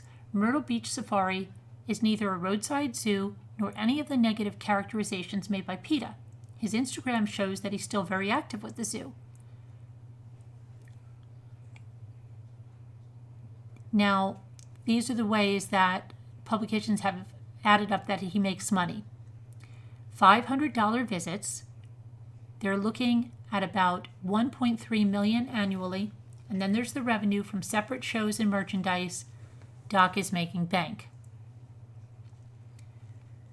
You'd think he'd be more than happy to be in the series based upon the way he addressed the camera, but like others featured in the series, he wasn't. We are very disappointed that our facility was mentioned in the new Netflix series. We can only assume it is because Doc Antal has been such a high-profile wildlife personality for so many decades that his association would create more buzz. It is important to understand that this series is not a documentary. It's sensationalized entertainment with paid participants. Carole got paid, of course. It's hard to know what to believe at this point.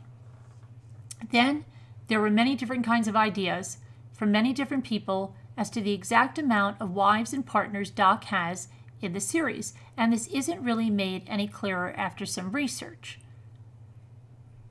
Barbara Fisher, who worked under Antal from 1999 to 2007, alleged that Doc liked to be his apprentices' first sexual partners. This was so that they would be bonded to him in this way, where he felt like he could get them to do anything. Antal seems to refute these claims and says, I am absolutely not married, nor have I ever been since my wife died over 20 years ago. I'm not married, and I certainly don't have wives. I'm certainly a single guy, and I live in a house by myself. Okay, sure, Doc.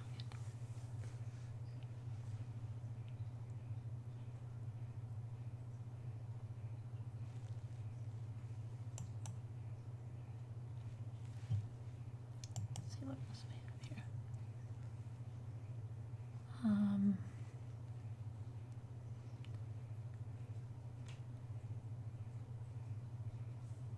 Okay, let's look at this one. Here.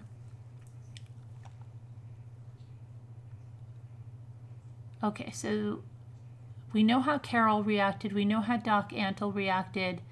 John Finley set up that page, The Truth About John Finley.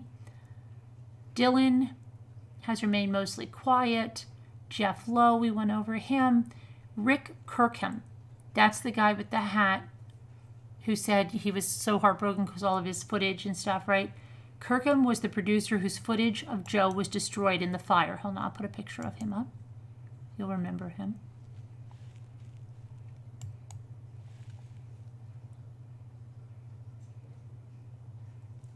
Come on, where'd the picture go? There it goes.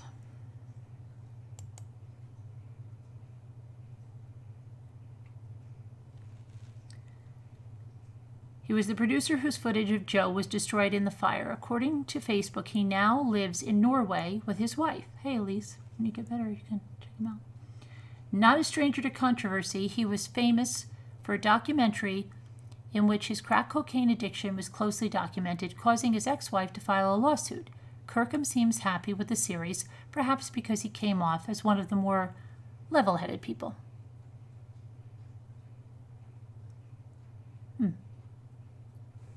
So he says in a Facebook post, I'm overwhelmed with appreciation from everyone regarding my role in the Netflix special series Tiger King. Thanks for so many kind words, but please understand it's tough to reply to the many hundreds of messages I'm receiving daily. I'm trying to respond to everyone, but please understand more and more from around the world come in each day. Thanks to all. Okay, and then it looks like Joe hasn't necessarily been able to respond to anything featured in the series because, you know, prison and that. However, he has since made news for seeking nearly $100 million in damages from various parties and even seeking a presidential pardon.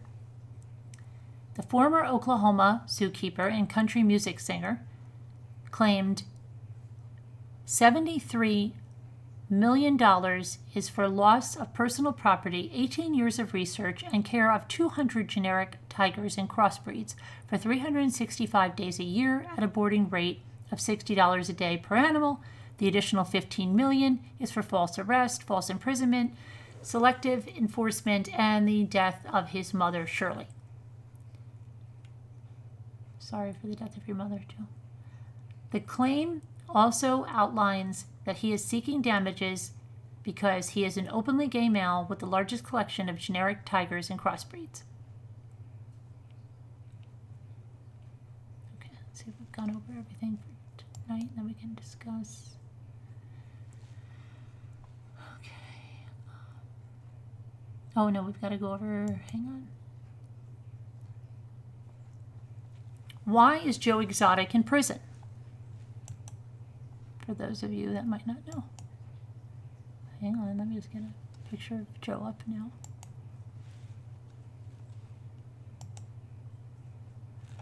Okay.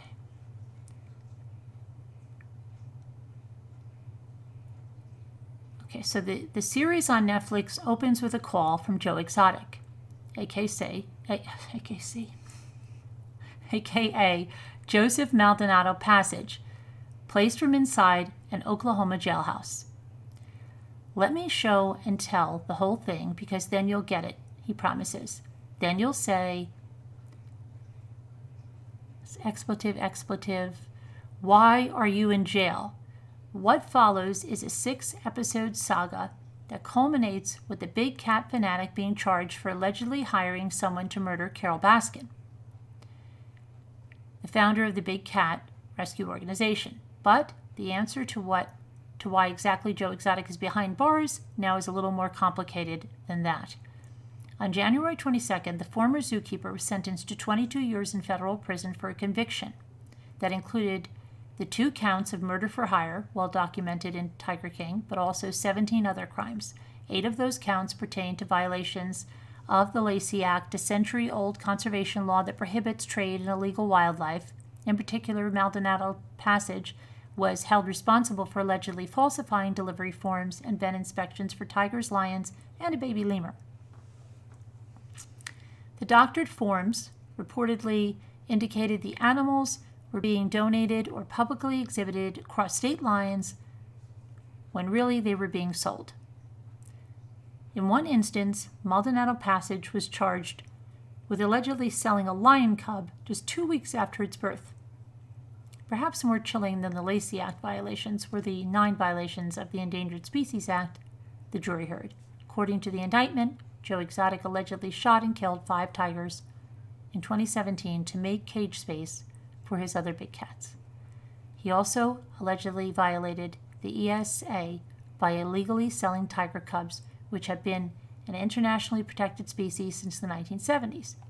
Despite Maldonado Passage's professed love of the big cats, the wildlife crime convictions echo concerns raised in 2011 by the Humane Society investigation into his commercial animal park. And back then, a caretaker alleged hundreds of animals, most of them dangerous exotics such as tigers, lions, bears, chimpanzees, and other primates, are caged in barren conditions and bred to provide infant animals for public photo shoots and playtime sessions, and often cared for by workers who have little to no experience. The caretaker further claimed that the baby tigers were whipped as part of their training and that visitors to the zoo were reportedly bitten by the animals.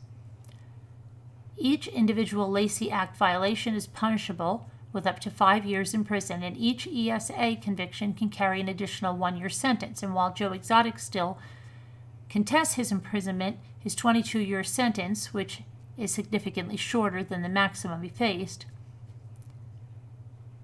since the release of the Tiger King, Maldonado Passage has filed a lawsuit asking for $94 million from the U.S. Fish and Wildlife Service and a presidential pardon from President Donald Trump.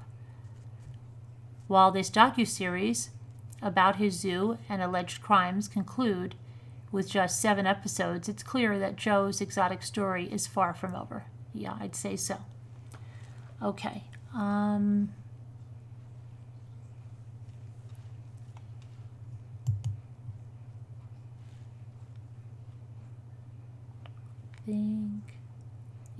I think we are good right now for that. So let me come back to the chat.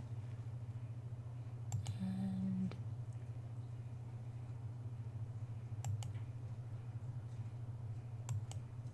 okay, let's see what you guys have to say. If anybody wants to call in, if we have anybody here that knows anyone like last night, what's going on? Some of you are back in the chat because you're mentioning the mom and dad and nanny. Hello, Emily. Hello, Miss Mary. Hi, Dreaming. Hey, Carol Boyce. Hi, Victoria. Donna Marie. How are you? Donna Marie says she was hooked when I used the word bag liquor. Don't know if to love him or hate him. The husband updates. I did the husband updates. T-Prank. You didn't hear them? Hi, Mommy for the win. How are you?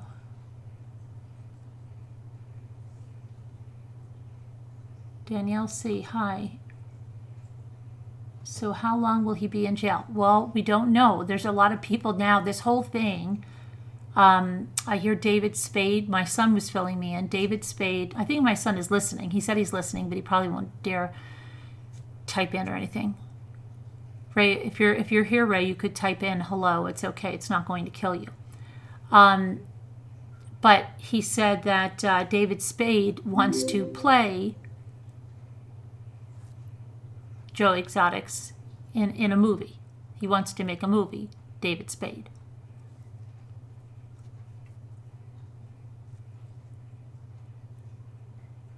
Oh, you must have dozed off? Oh, yeah. JR in New York, thank you for subscribing. And thanks to everyone else. Tammy Frazier. Who else? I've got to go back and this didn't update yet. This updates later. Vivian, how are you? David Spade would be perfect. Yeah, apparently David Spade, hi David Spade, he's a new YouTube creator. And he's covering the Tiger King. And would like to be in the new movie that he's trying to get produced or something. Yeah. Yeah, because they're all starting YouTube channels because isn't the world a strange place? The world is really a strange place, isn't it?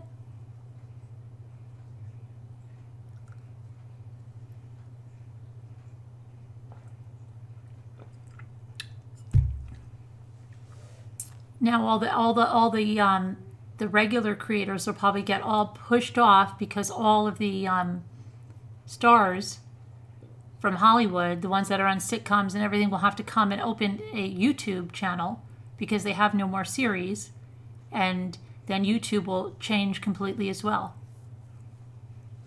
Watch. Not sure. I think he wants to make a funny one though. Margarita. I think he wants to make a comedy of it, you know what I mean? Like a Joe Dirt kind of thing. Yeah, Roseanne has had the channel for a while, but I think we're going to see a lot of others, because what are they going to do, really, if things don't get back to normal pretty soon?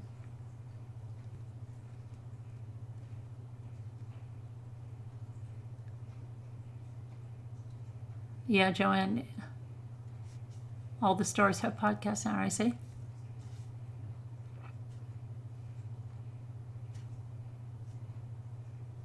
Oh, thanks, Miss Mary. I called him Joe Dirt, thinking of David Spade. Victoria. Hey, D90, how are you?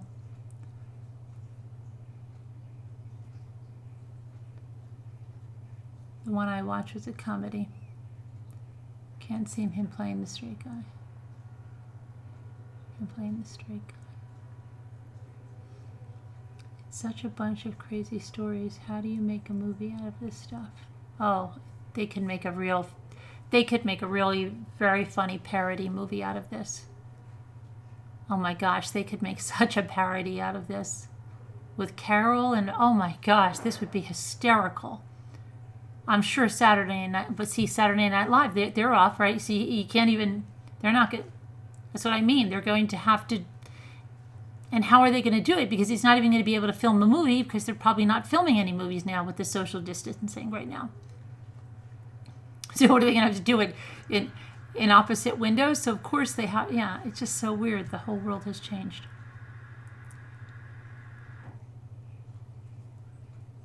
Well, that's good, Emily. They have a lot of money. They should do stuff with their money, you know. It's a shame more of them don't do that.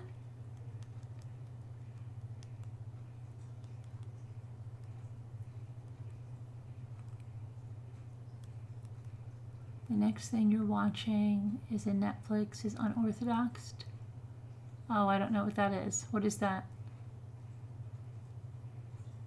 There are characters already. Yes, I do. I do, Dreaming. I said we're going to do we're doing a whole investigation into this.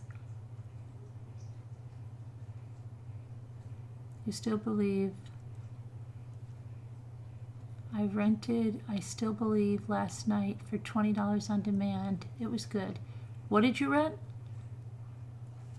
I don't know what you rented. Why? Because there will take stars more seriously. So, I have a question. Why is it so damn hard for people to be honest? What's going on? For who to be honest, Alma? Who's not honest? Who are you talking about, Alma? I must have missed a lot.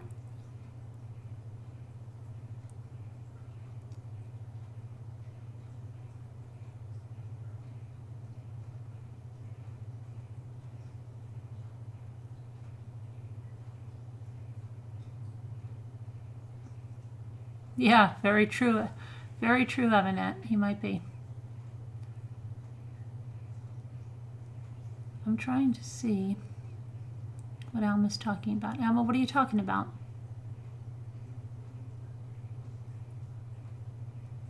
Oh, just people in general? Because a lot of people, like, they lie. Funny how the rich and famous have been cast down with the rest of us little people. Yeah, it's going to impact a lot of them. Like, I guess, you know, stores that were getting 600,000 an episode or whatever it is, now it's going to hit their movies. That's why they were having their movies available for people at home, because the box office, no one's going to the movies. The movies are closed. Things that they never thought going to happen, right? So they'll probably all write books, because that's easy, and they can still get a book sold even if it's online. But, you know, there's a lot of things. Broadway shows, they're not going on, so it's lots. The world has changed.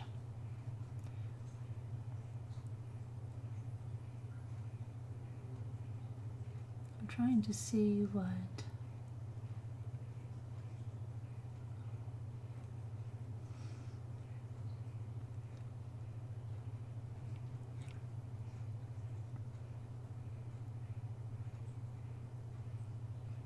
Larry the Tiger King. Does anybody want to call in and talk about what we just went over? Does anybody want to talk about it? Does anybody... Last night we had people that had volunteered at Joe's. We had people that called in that knew Joe. And we had people... Well, Margarita Bill doesn't want to call in for some reason and talk about his experience with Carole. Does anybody want to call in? The people that harass you, why do they gain from it? Like what? It just pisses me off. Oh, because they like to disrupt things, Alma. They like to throw us off. But they don't see. Yeah, good. You threw us off for like 10 minutes. You threw us off for 10 minutes. And then we shut the phones and you're blocked out. And so they'll go on to the next thing. And that's why they call the police. But now they know, crap. We're going to call the police, and the police now, they're in the system. So they're not going to do a SWAT because they know what's going on. So, crap, we messed that one up. We didn't get them killed the first time because they're evil, spiteful, horrible people. These are not just people joking around. They wanted us killed. Okay, so you have to understand that. And so then they go to the next thing. So what can I do to throw them off? I want to get them off YouTube. I don't want those people on YouTube anymore. And that's what they do. So now, I guess because we're going to talk about the Tiger King, and maybe they thought, oh, I don't want them to have a lot of people in there, so let me try to really screw with them. And I'll play her video of her threat. I'll play that into their answering machine incessantly, which is what they did.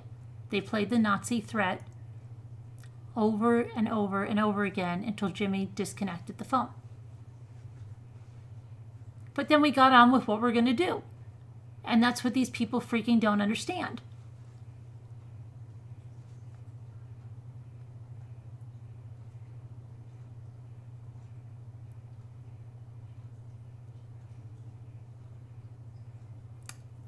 Bought a used handbook on the 6 wives.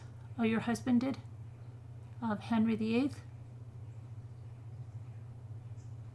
Oh yes, they wanted us killed, Deborah. No, don't doubt that. That's what they wanted with the SWAT. No, tonight they were calling, when we started Two Scooter, they were calling. Weren't you on? You were on. They started with the call and they played the Nazi message over and over and over and over and over through there. The one that says, you're a Jew, you're a Jew, you're a Jew, I hate you, I hate you, I hate you, Jew. That one. Over and over and over, and how they're going to burn me alive. Yeah.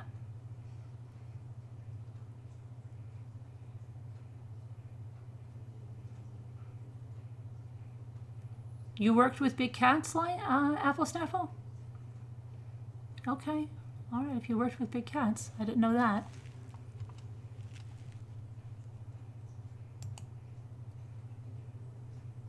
Let me get the number here. Don't get scared, Jeanette. It's just, don't get scared.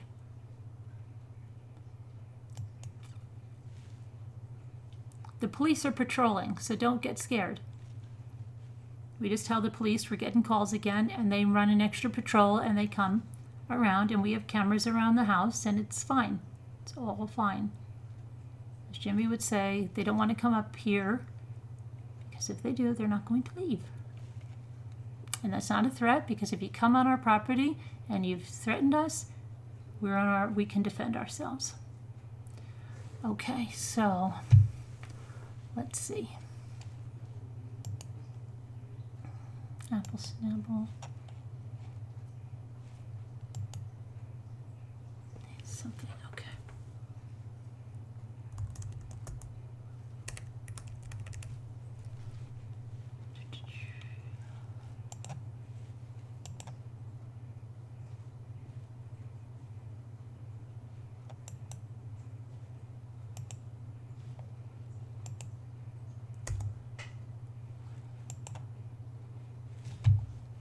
Okay. All right, let's see what else I have here. What is this?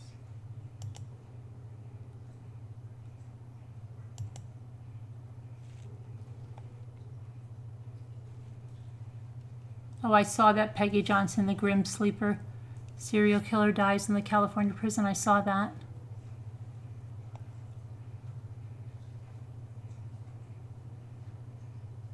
Wildlife, I just got your email. I haven't read it yet. I'm not going to read it online. I guess I'll read it later. Hi, Carolyn. Hi, how are you? Good. So, my first year of college, I got to work. I went to the University of North Alabama.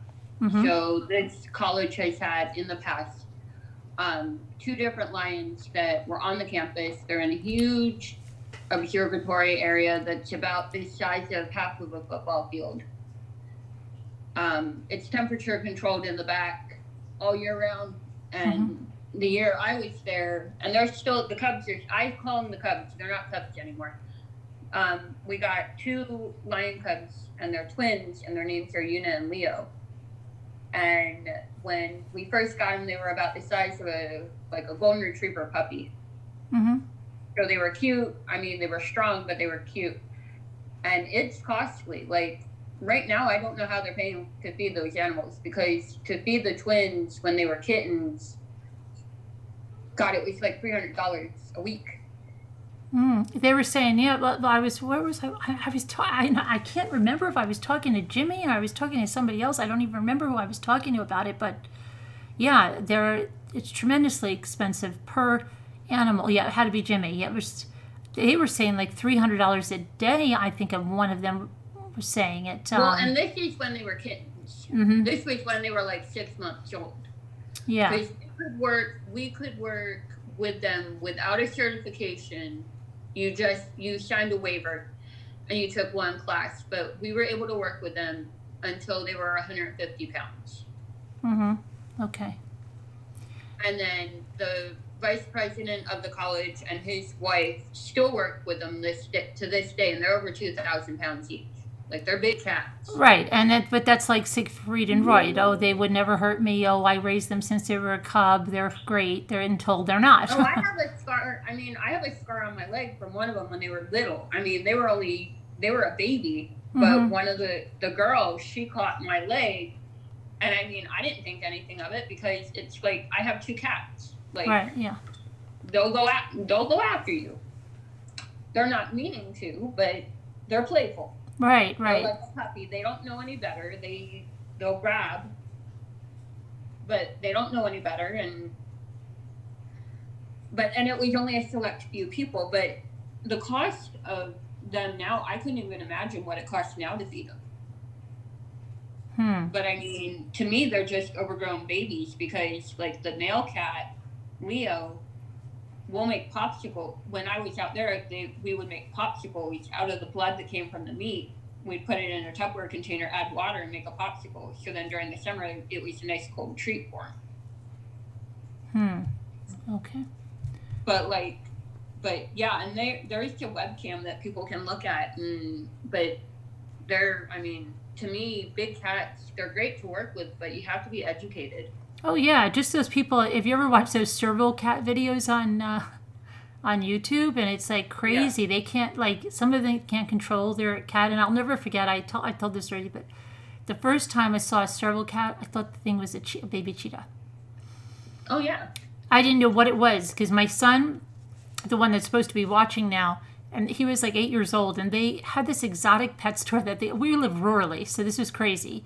Right. They opened this exotic pet store, and they were bringing in things at the time, which were like hedgehogs and monkeys, which I don't know where they were getting this stuff. It was crazy. It was privately owned, and believe me, it didn't last long. And yeah, so they had all this stuff, and so we're looking at, I don't know what we're looking at. We're looking at hedgehogs or something, because he just liked to go in and look at the animals. And I see a lady up by the counter, and I swear, she looked like she was easily going to be 80 years old, okay? And she was in good shape, but she's very skinny, and she was holding on to this leash of this thing that was sitting in front of her. And I just turned around and I said to my son, who's 8, "Oh my gosh, Ray, that lady has a cheetah. How does she have a cheetah?" Right? So I'm thinking it's a cheetah. So I'm like, that is so, she can't have that. And then the lady, like, the thing was jumping and like lunging. She's pulling it back. And then she's like, "I'm all scratched up. And she's showing her legs are just completely scratched up. They have scabs all over them. And she's like, I think she just wanted this lady to take this cat off her hands. Yeah. And I don't know why, because this lady was taken and everything, because like the monkey she had wasn't like a newborn monkey. She's like, "Oh, that monkey came from somewhere in New York City, and he doesn't like women." And I'm like, oh gosh, okay. So I was just looking at him through the glass window, but this lady's like basically crying to this woman that she's either going to have a remedy that's going to stop this serval cat. And I think what she ended up doing is selling it to the guy that owned like this paint store, because he used to have this tremendous Great Dane for the longest time. Yeah. And then when I went in there, he suddenly had a serval cat. And then there was even a serval cat that got loose in the area here. And it was in the newspaper that, where's our serval cat? Where's our serval cat? So I always think it's that same cat, because it was all around the same time. But that lady could not handle it.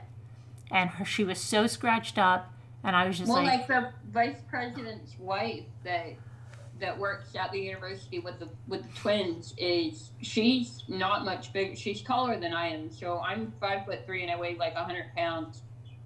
And she's probably like 5'8", and she can't be more than 20 pounds heavier than I am. Like she's one of those really frail, like she's tiny, but she's strong. Right.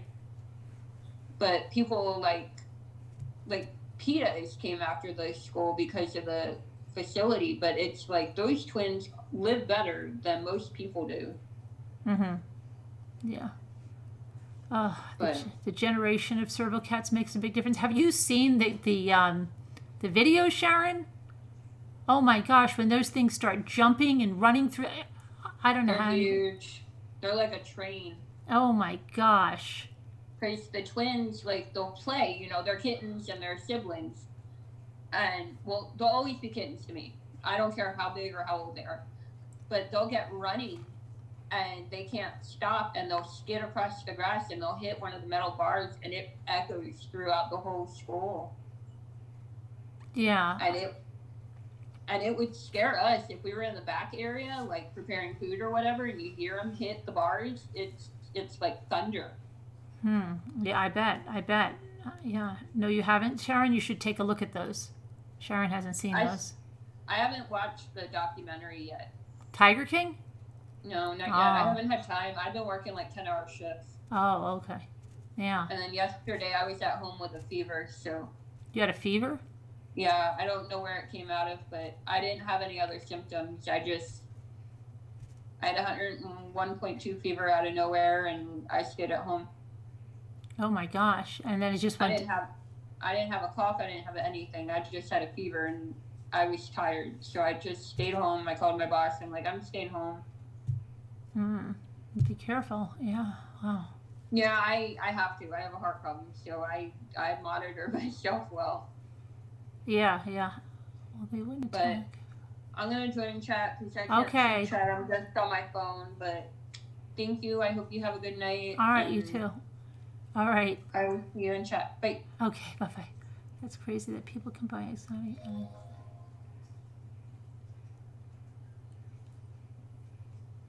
You asked your dad once how they get the dogs to fight, and he said they feed them raw meat.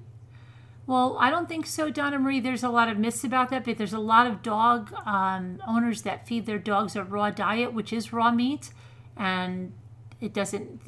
That's just, I think, a wives' tale, because there's plenty of people that feed their dogs a raw, what they call a raw diet.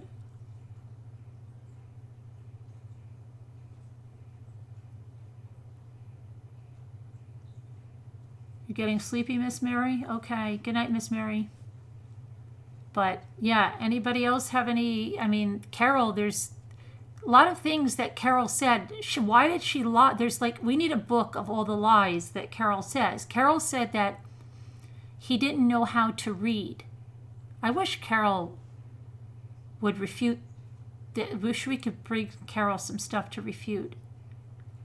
She said he didn't know how to read. Why would she lie that he didn't know how to read? He graduated high school a year early. I'd say he knows how to read, Carole, so why are you lying? And then she's got that he called her from the dumpster. If he called her from the dumpster, there's got to be a phone record. Did he have a cell phone back in 1996, 1995? He might have had one of those huge phones. Cell phones were not small back then. People had bag phones and stuff. I doubt he brought that in the dumpster with him, if that's even true. Carole, of course, Carole is driven by money. Of course. That's why the family went on the payroll, and they make no money after they pay everyone. They're in the red. They're in the red, of course, so they don't have to pay taxes. Yeah. So it's, we lost. It's a loss for our business again. Oh gosh, we're losing so much money. We're not making anything here. In the red. We need a grant. We need a fund. They were doing fundraisers for the business because they were in the red.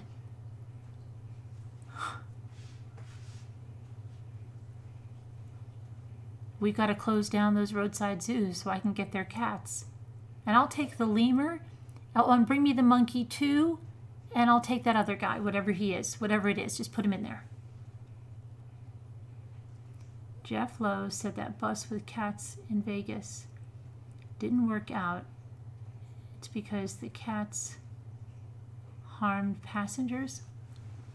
But she also got, don't forget, she got that big tractor trailer of Joe's in the lawsuit, and she got the bus.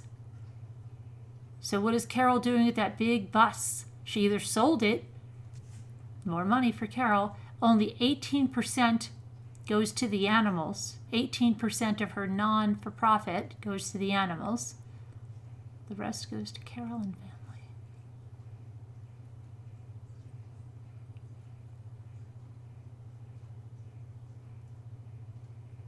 You were trying to find a good word for Carole?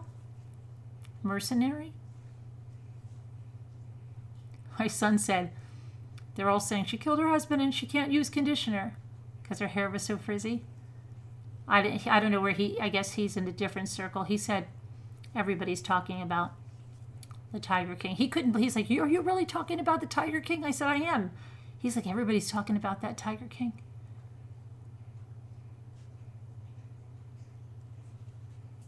Oh, thanks, Angel. That I have a nice aura. Thank you.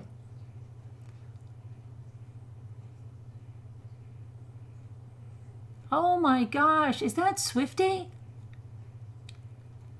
Is that Swifty from the UK? We just talked about you the other day when AR2 was here because you were going to do the chair exercises. I ask about you all the time because you just fell off the face of the earth. You said something with your back and you fell off the face of the earth. Remember Swifty with his avocados? What the freak's going on, Stephen? How are you doing?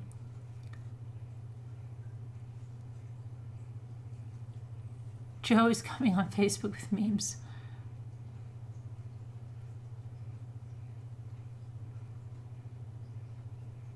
That Carole is a phony like Cadle who wrote that book. Money, money, money. Yeah, right. Money, money, money.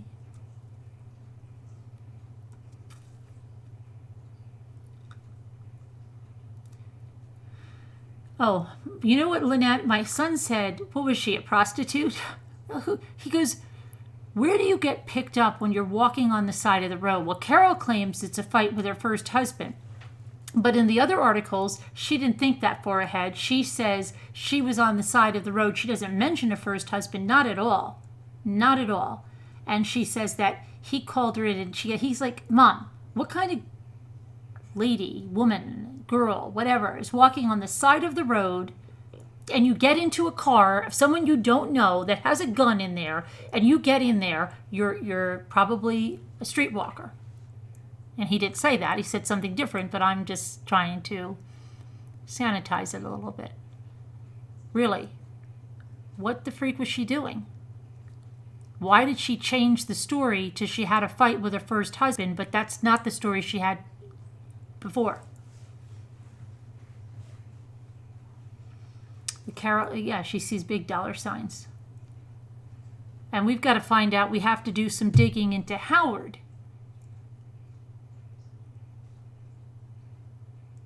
I will never can imagine myself with another man. Hi, Q Howard. Hi, Howard. You were trying to be polite? Yeah, my son said that tonight to me. Street.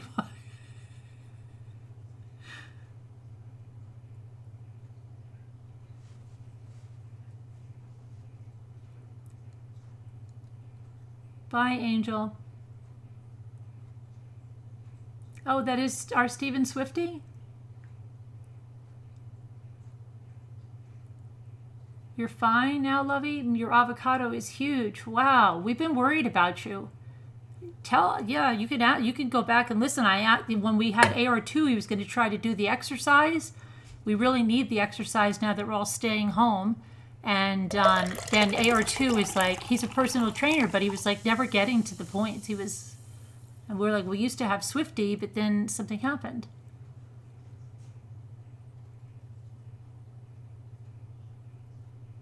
Hookers are us.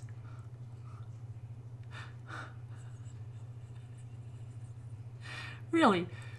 What 19? Yeah, just he drove by and she was just looking so divine.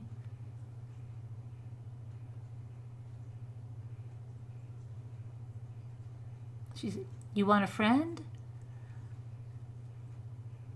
She says now that she had a fight with her husband, she's walking, and she wanted to talk to him about it. A total stranger whose car she gets into, who has a gun with him.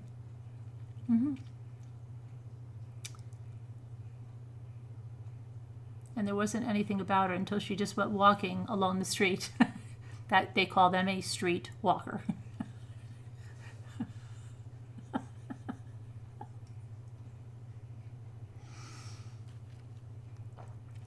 Oh my gosh. I mean, if I had a choice, I don't think it's what they prefer to do. Okay. Want a friend? Is that what they usually say? Want a friend or something? I've got to put. My lips are chapped now because I have that because Jimmy found that. We should try to buy a tiger and see if it's easy, right? Yeah. I want to come and volunteer. Joe, what do you know? I can look it up. What prison? He's in an Oklahoma prison.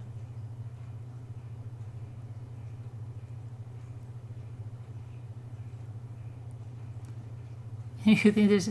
Okay. Alma?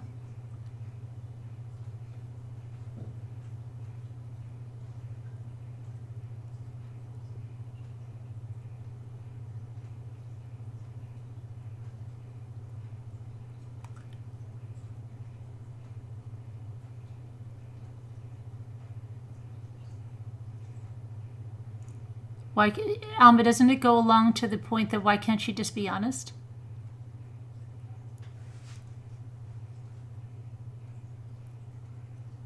She lied. She lies all the time. The story always changes. Why can't she be honest?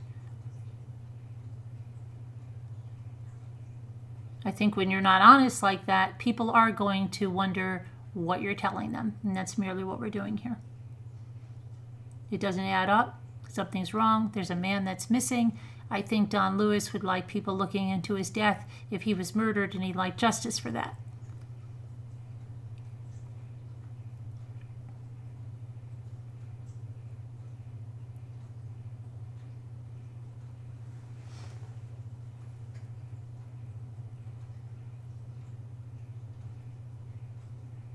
That's different? Well, that's what we're talking about. If she lied about why, she already has two versions of why she got into the car. So then you have to see that she's not a credible person. If she's not a credible person, did she lie about more than one thing? Yes, she did, because she lied right away that he couldn't read. Why'd she lie that he couldn't read? That's two things. Now we can go back, and there's three things, and there's four things. She's a liar. If she's a liar, then what can we believe?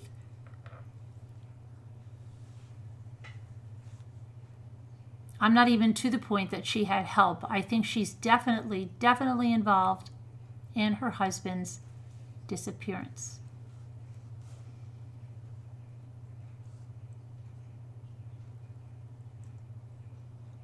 Who's invisible, Sharon? Who's invisible? You're a chat, yeah. Who's invisible, Sharon? If you're invisible in the chat, can you raise your hands like this? I don't know.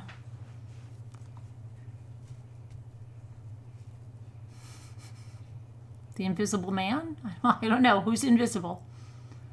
Will the invisible people in the chat please step forward? I don't know who they are. If they're invisible, how can we see them?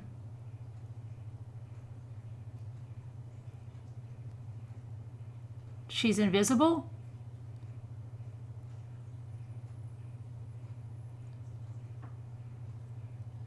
Where is she? I don't see her.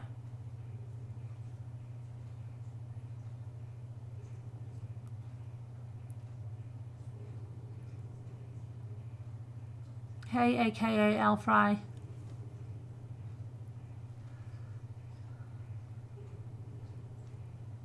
Sakura is invisible.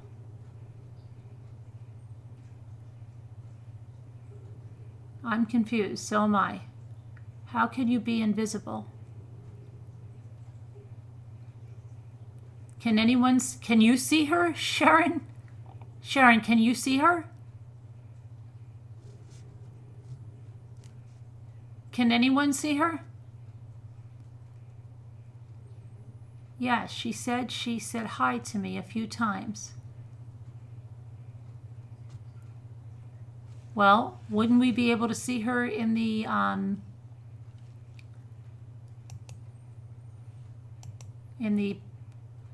who's here? You know, that thing? Wouldn't she show up in there?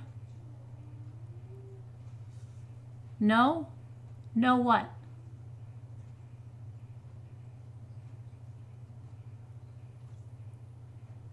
I don't know how she's invisible, Sharon. If nobody can see her, that's really weird. That means that either everyone's blocked on her, including myself, or something's really weird.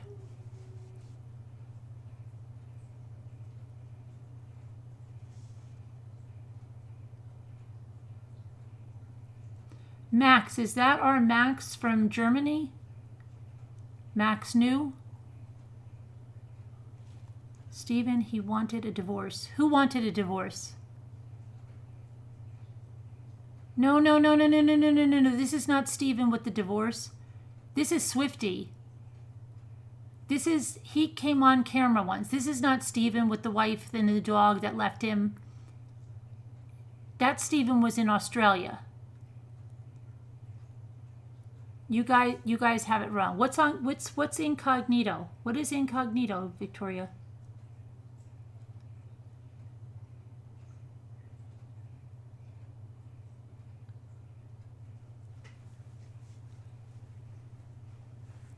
If she said hi, then how did you see that she said hi then? Email?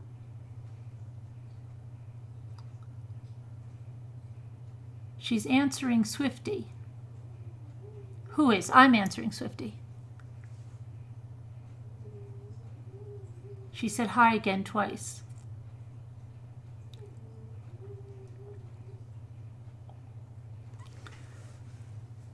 Is she in the right chat? Because Swifty hurt his back. Remember? Yeah. But somebody said... Yeah, but somebody thought he was Steve because somebody said that he wanted a divorce, and that's not Steve. This is not that Steve.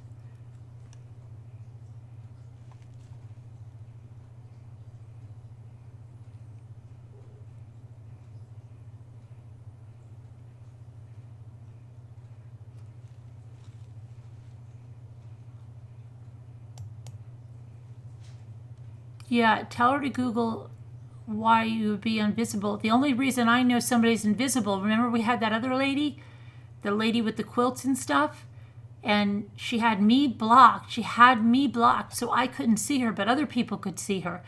I think the only way someone can be invisible if she has everyone blocked. But then, wait, something doesn't make sense. Something doesn't make sense. Because, right guys, and they'll vouch, if you go to a chat where you even have one moderator blocked, there will be a big thing that will pop up and it will say, you've blocked someone that's a moderator on this channel. Even though you blocked that person, the moderator will be able to see you. Who's seen that? Raise your hand if you've seen that. So Sharon, if she was in here, even if she was blocked, you would be able to see her. Now, if I go to the participants list for the chat, I can tell you if she's showing here. And she is not showing here. Look, check it for yourself. Grab the participants in the chat. If she was talking, we would see her. She's not, and she would see that big thing that would say, you have someone that's a moderator for this channel blocked. They will be able to see you, and the person has to click, yes, I understand. So I don't know, she might be having a glitch or something, I don't know. But it's definitely not something we can control here. I don't know if something's up with her system or whatever, but you would be able to see someone even if they were blocked. Even if they blocked you because you're a moderator.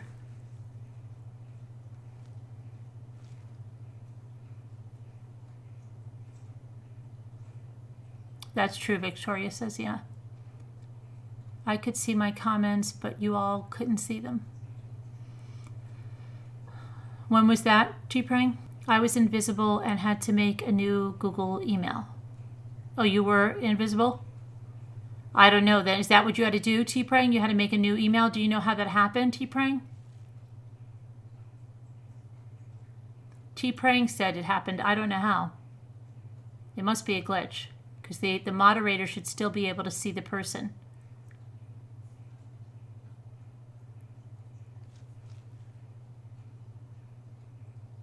Yeah, Jeanette, if you ever go to a chat and somebody's blocked, Swift has been asking you for about you so long, right? If you don't chat, can they still tell you're listening? I don't think so, no.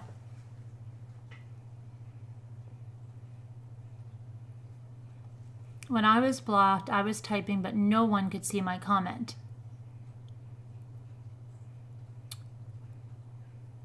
But Sharon's saying that Sakura's seeing her comment going up, but nobody can see it. You know what I mean?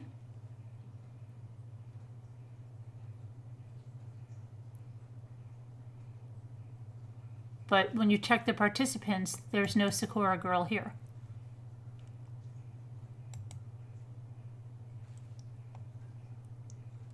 Oh, it is me? Okay. Hi, Max. How are you? Now we need Anna Nelson. Anna Nelson, where are you? So anybody else on the Tiger King? Does anybody else want to... Oh my gosh, how come Carole's picture is still up? Is Carole's picture still up?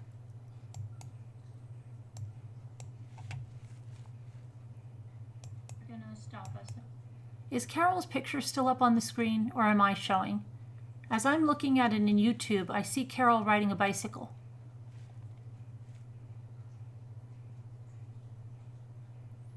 Can someone tell me if I'm on your screen or is Carole riding a bicycle?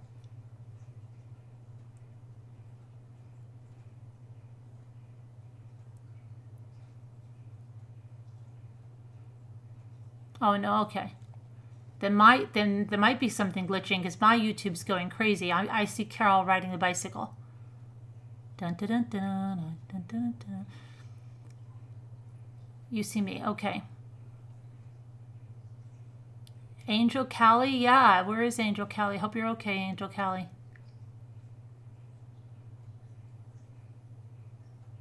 Okay, I got it. Okay, all right. Okay. We're good. I see you. I see you too. I was thinking you and the family should do a TikTok for us. Yeah, I have to look into TikTok. TikTok. We should do a TikTok of Jimmy falling down the stairs. Trying to set her husband up, saying he has Alzheimer's. She is a nasty... Hi, Move too. Bellis. Sure, you see a bicycle. I do.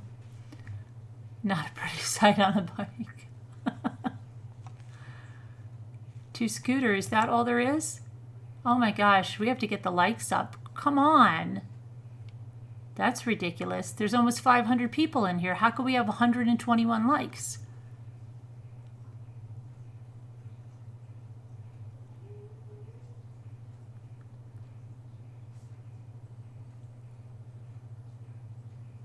Who a nanny Trask. Hi, Sharon.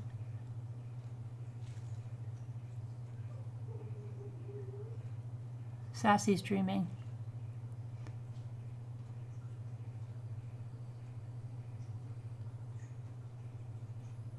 So does anybody have anything else that they found out about Carole?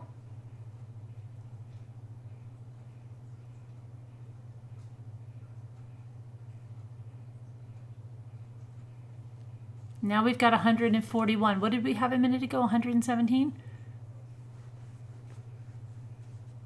But that's ridiculous. We should easily have 200.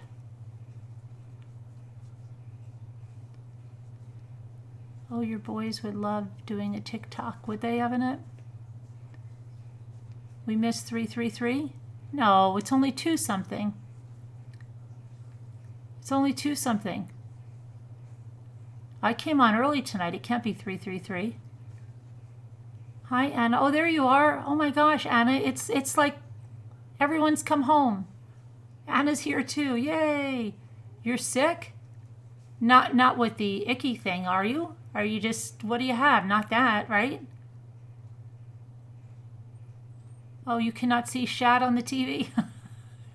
Oh, chat. Oh, it's good to see you, Anna. Thanks for coming in. I don't think I will like Carole at all.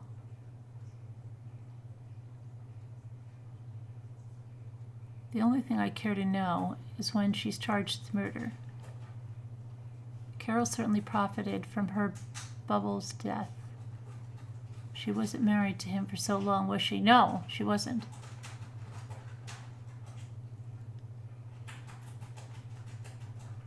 You threw me off. Mommy Margarita Bill sent me an email.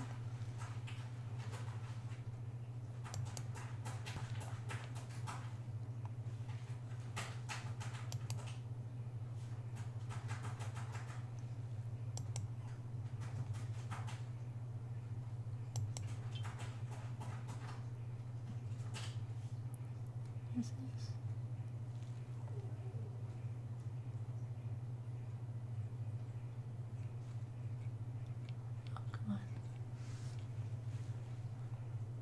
Oh, okay. This is a, come on.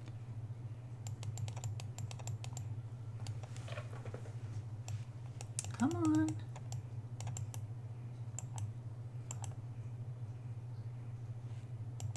This is a website that Apple Snapple sent with the cubs that he worked with. He worked with. I'm losing my mind here. Did that show? Okay.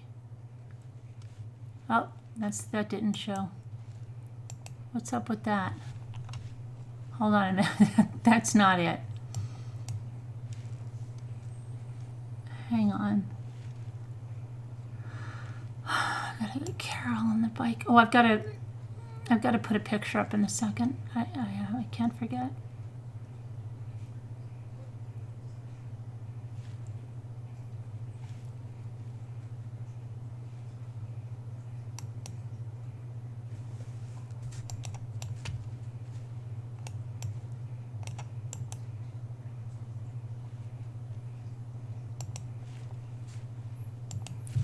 Okay, this is the one he sent.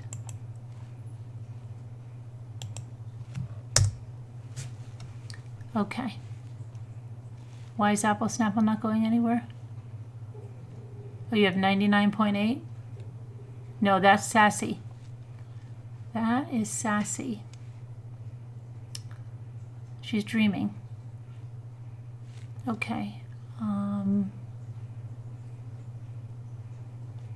What am I looking for? Margarita Bill.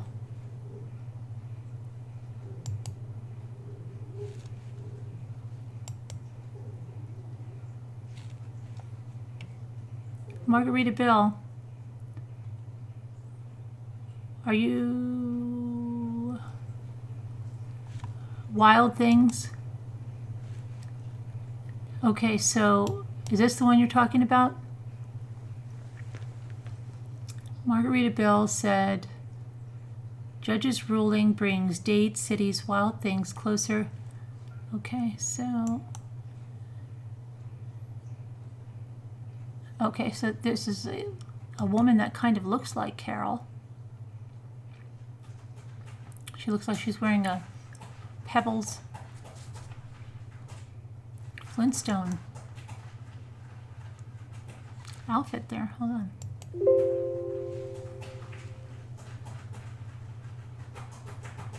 Sassy's running in her sleep. I don't know where she's going.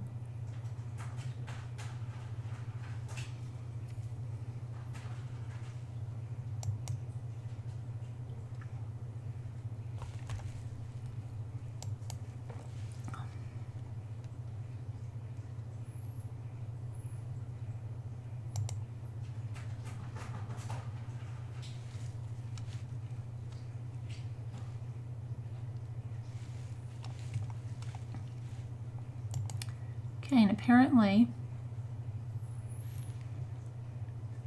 that is Director of Dade City Wild Things, Kathy said Stearns holds a 2-week-old baby tiger after bottle feeding in 2015. Wild Things is a competing business at the center of a federal lawsuit brought by PETA.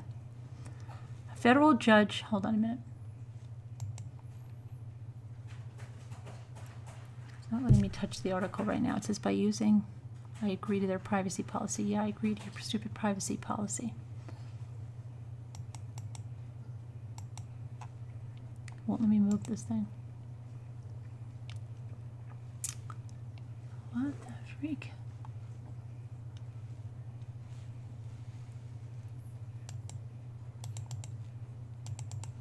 not letting me move the article. Margaritaville. Okay, let me take down the picture and see if that'll move anything along. Come on. Come on.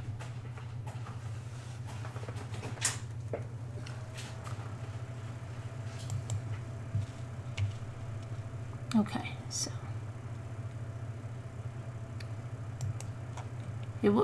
Margaritaville, I don't know what it's doing. It has a stupid privacy policy thing it wants me to accept, but there's, hold on, maybe this is it.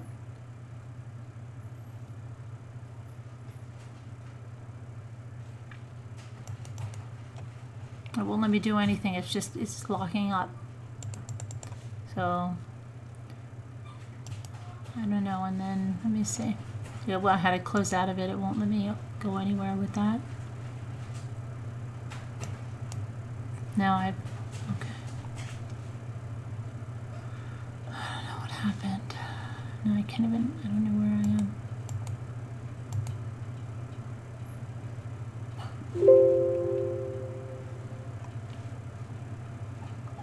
Now, okay, now it's going to let me see. Maybe, yeah, please. Federal judge this week brought Dade City's Wild Things another step closer to being banned from owning tigers. The latest move in a legal battle that has dragged on for nearly 3 years and has been prolonged by what the judge has called the zoo's outrageous conduct. Magistrate Judge Amanda Sansone on Tuesday ordered a default judgment in favor of the People for Ethical Treatment of Animals in the lawsuit it filed against Wild Things in October of 2016. The welfare group alleged Wild Things' cub petting business violates the Endangered Species Act, pulling cubs prematurely from mothers and then forcing them to interact with the public and confining them to tiny cages when they outgrow their photo op stage. Sansone has already issued a default judgment in PETA's favor in March of 2018. PETA's complaint requests that the courts ban Wild Things from owning tigers, declare that the treatment of the animals violates federal law, but magistrate rulings are not final and require U.S. District Judge approval. So let's cut to the chase here. What's going on?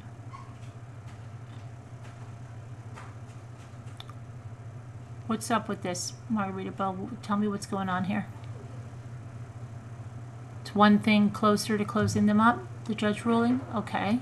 And then, let's see. Oh, Howard Baskin. Is that okay. Okay, so he's the treasurer, of course, of Big Cat Rescue.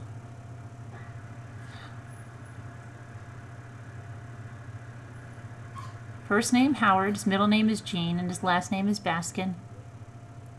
His date of birth was 5/13/1950. He looks a lot older than that, I think. They doctored his little thing there. Okay,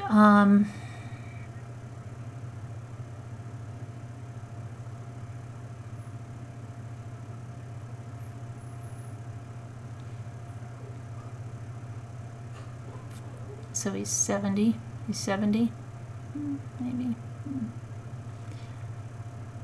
Spouse Carole Baskin. Have you ever seen a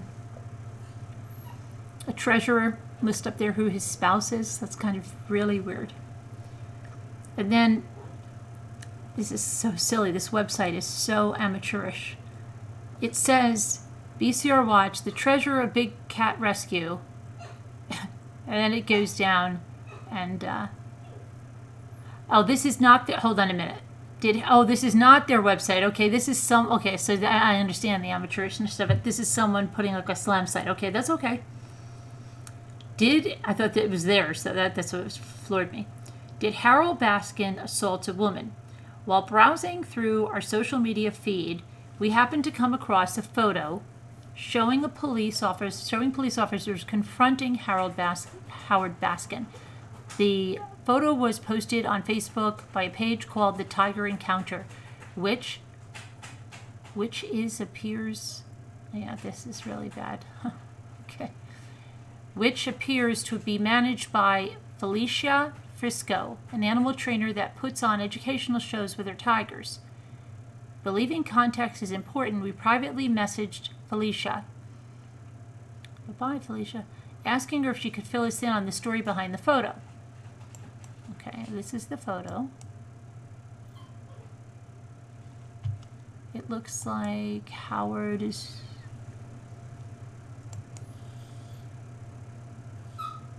What the heck does Howard have in his hand? Okay. In a statement exclusively provided to the BCR Watch, Felicia Frisco said, "A couple of years ago, we were working a fair." I am reading this woman's words, okay?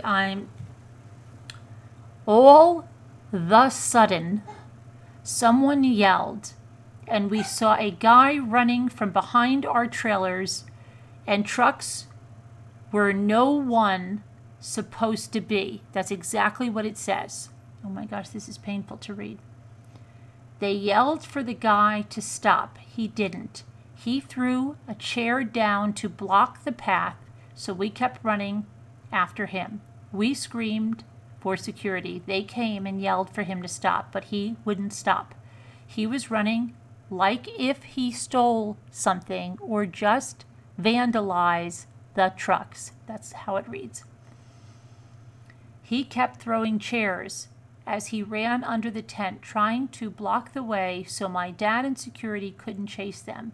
The fair manager and I cut him off in the building and stood in front of him with my arms blocking him for security.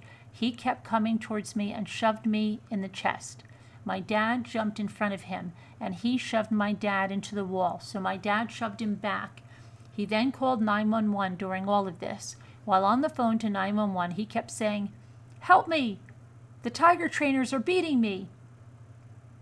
After showing my dad, he ran to the parking lot, even though police were screaming for him to stop. They then brought the SWAT team. The vehicle he went to was not his. He couldn't open the door. They made him go to his vehicle, where he had the license plate covered. He was dressed in a CVS pharmacy outfit. We have no idea who he was until the police came to get his side of the story, and he attempted to lie and say we beat him up and referenced the 911 call. He made the mistake of touching me. My father and friend of an off-duty police officer who yelled at him to stop. He ignored and attempted to leave police, which is why they brought the SWAT team. They were giving back the information. Maybe the English isn't our first language. They were giving back the information to my dad and him when they mistook my dad for Howard Baskin. When they said that name, my dad was not familiar with who that was, but I heard it. The police then knocked the towel covering the license plate off, and it said Big Cat Rescue. They made him take off his hat, and that's when we realized it really was Howard. Howard and Carole were both told they were not welcome on the fair property prior to the fair starting. The fair was the one pressing charges against him. I don't know how far they went with the charges. They wanted to handle it, not us. Their lawyers are taking care of it, but Howard attempted to play victim when several people saw him, including the officer, lay hands on me and my dad. While investigating the story further, we managed to find a statement from Baskin that addresses the incident. On March 23, 2012, Howard Baskin publicly responded to a prior posting of the photo in a response that referred to the Frisco family as being despicable. Baskin said, "The truth is that as I was trying to leave the fair, Frisco ran in front of me, blocked me with his body and arms outstretched, and when I tried to step around him, he bumped me, claimed I had bumped him, and then suddenly shoved me violently to the ground without provocation.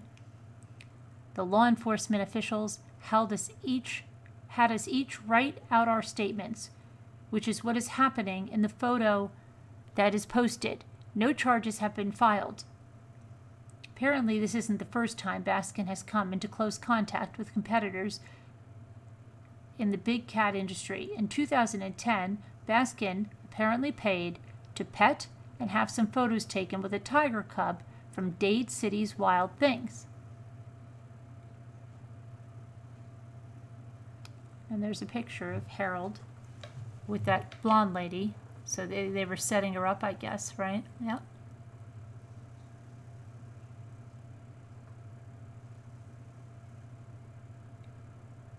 And then somebody leaves a comment. What the H? Petting a tiger from that Dade place? He's no better than them. Okay. Hold on. I've got to start my Zoom. My Zoom closed up here.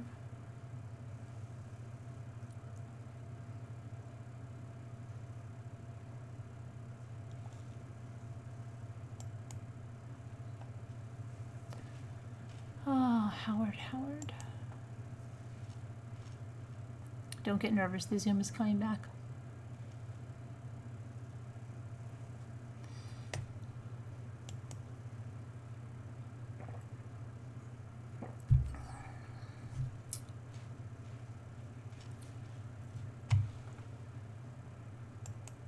Okay.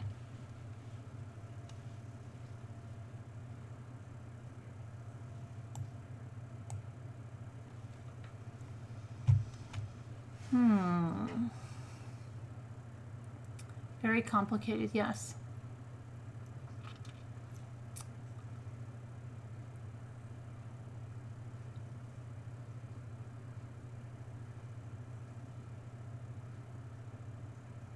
The first article shows the link between... Okay.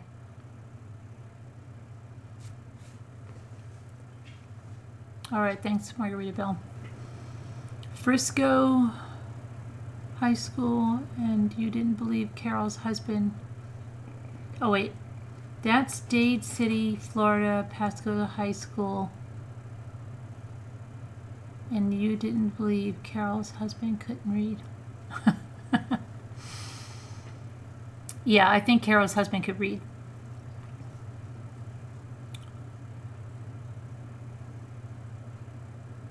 Queen Elizabeth, what? She has it?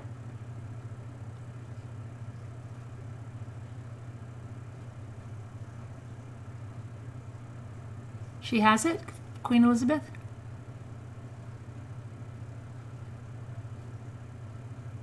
Did someone just say that Queen Elizabeth has it?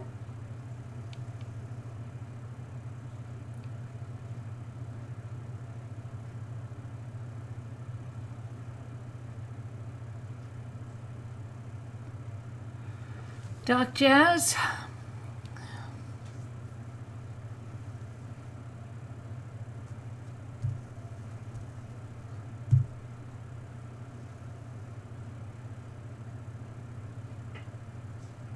Apparently she has it, Diana? That's not good, right? Isn't she in her 90s? Yikes. No, Queen Elizabeth. She was tested yesterday and she got her results because she had the quick test.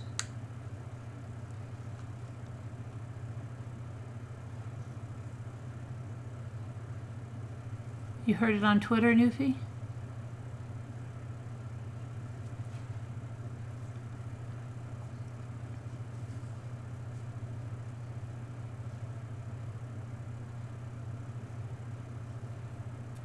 Yeah, Prince Charles, I heard, yeah. They say you should not take or leave.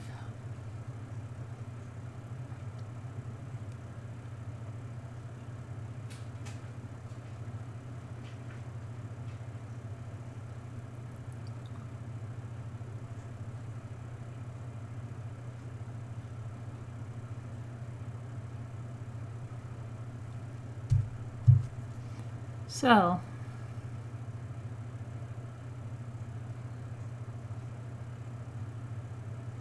what else is new? What's this?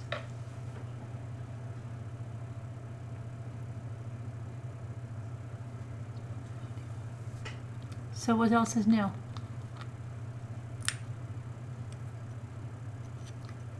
No, but now they're saying that she has it. Prince Charles has had it for a few days.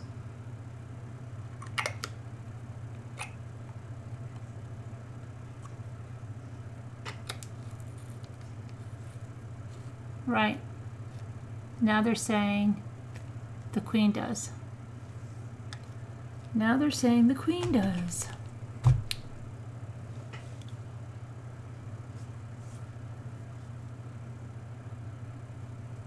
The time change is new. Okay.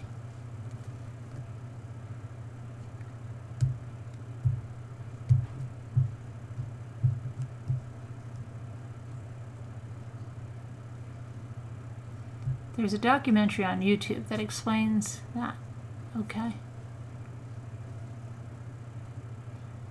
Gary's watching the series. I thought, okay, so you guys are watching it separate. Okay. Gary Little Gary or Gary Big Gary? Gary Little Gary?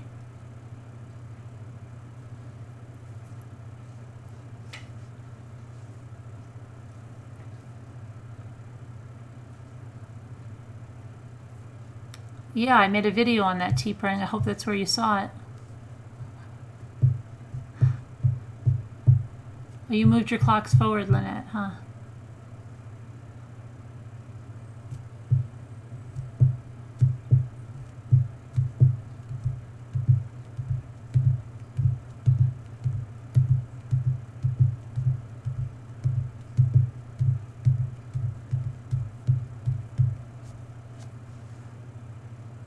Times they are changing, they sure are.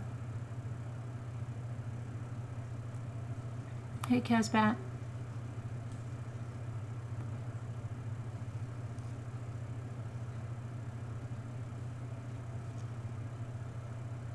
Yeah, in America they already changed. You changed them on a, what is tonight, Sunday night?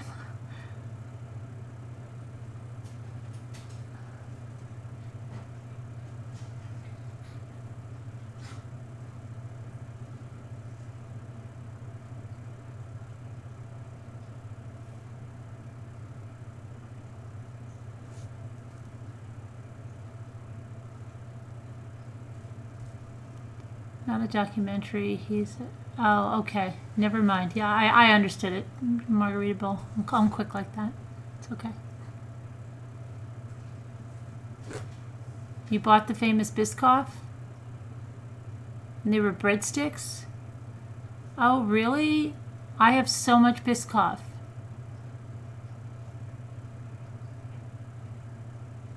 You know what? Hang on for a minute, because I do feel like having one, because I had my vitamins before, and I was just like thinking. 1 second.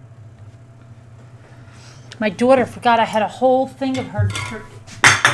That's good. I had a whole thing for her to take back to the city with her. And I said, oh, she'll get it next time. Nope.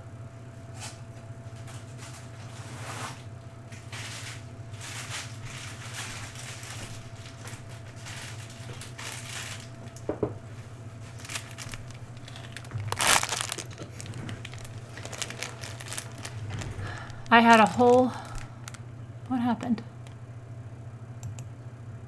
I had a whole one of these for her to take back to the city.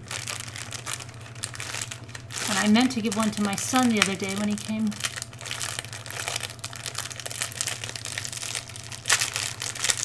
And then Luke was taking them to school and giving them out to kids.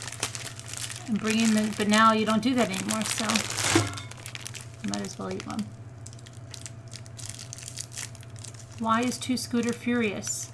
Oh, because she got the wrong Biscoff. She wanted these.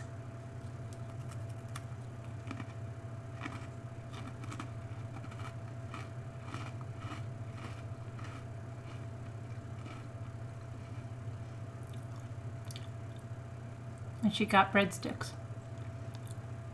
Remember the first time I tried these? And I said I didn't like them on camera.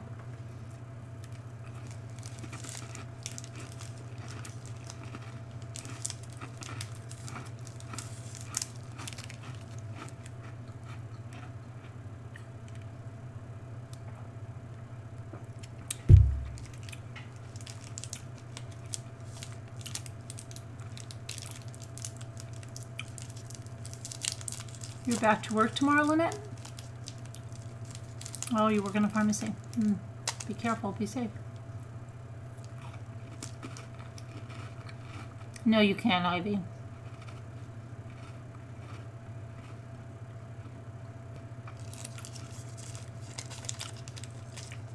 I want to make a cheesecake with these on the bottom. That's what J-Bell said.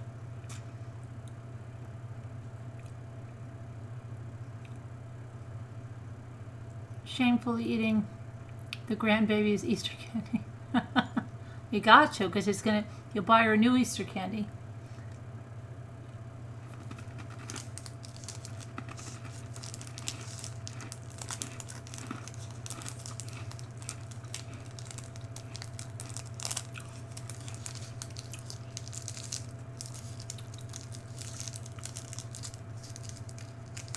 Kuwani Trask. Hi, Carolyn. Hi, Anita. How are you?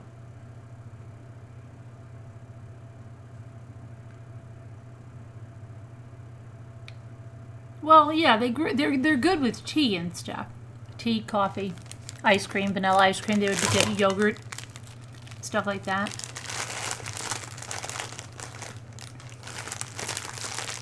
My kids like them. When we swim in, like down at the lake, it's nice because they're all individually wrapped so they don't get wet. You can bring them down to the dock, because if you open like a package of cookies and someone jumps in, and everything's wrapped. So we like them for that too.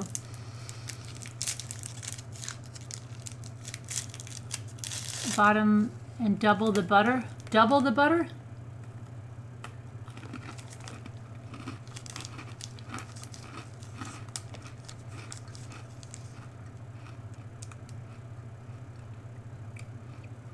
They're nice to crumble into yogurt.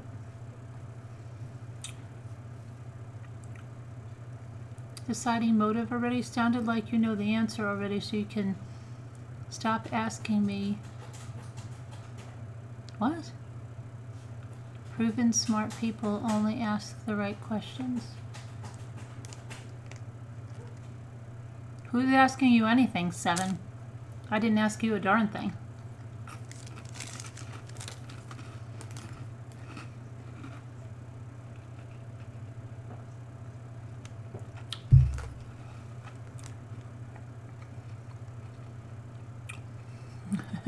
Two scooters, like they don't even look good.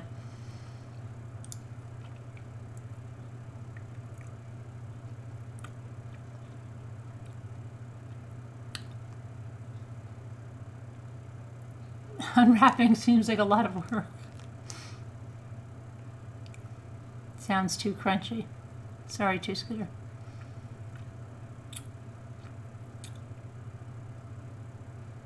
You actually got to work in your yard?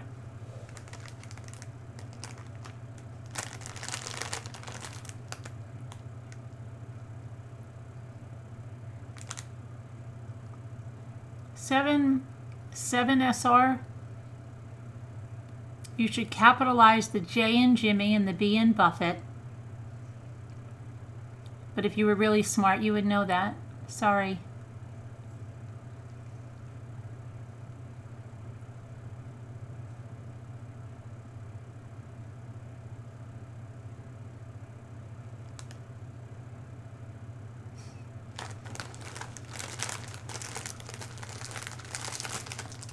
He's just being a jerk, and he's trying to pretend that we asked him for help in this. We didn't ask your help in this, and we'll find out what happened without you, 7SR. Go on your merry little bed. Go on your merry little ways, or we'll help you out of here. Nobody needs you around here, 7. You're a hateful, mean, spiteful person. What? Let me do a Joan Crawford. That's good, honey. They were mean, spiteful children, and now they'll never disturb you when you need your beauty rest. Go away.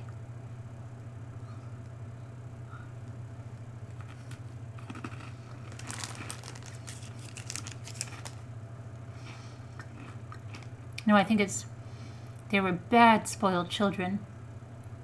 Now they'll never go away when you need your beauty rest.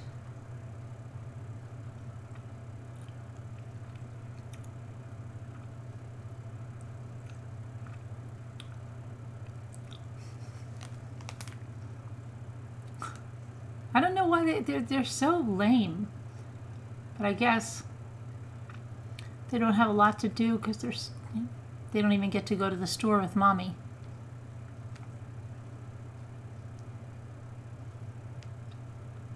Somebody stole both my babies. That's very good, darling. And remember, she's putting the cream on her elbows. That's very good, darling. They were bad, spoiled children. And now, they'll never disturb you when you need your beauty rest.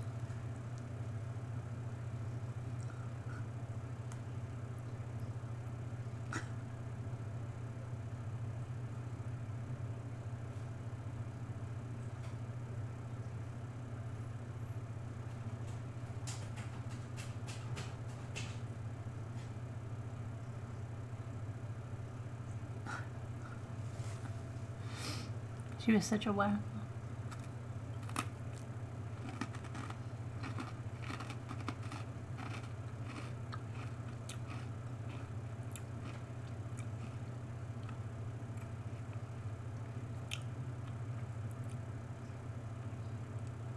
You're decoupaging a flower pot?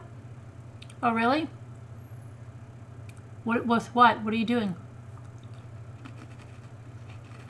Did you see my video with the crackle stuff? Spoiled children, yeah, no wire hangers. And the rose bushes, I always trim bushes like that. Box office poison. Box office poison. I'm sure my neighbors, but see, I'm good. I don't have neighbors, right? The lake travels, you know, your voice travels. I'm sure they've heard me. Oh, that's Carolyn trimming the bushes again.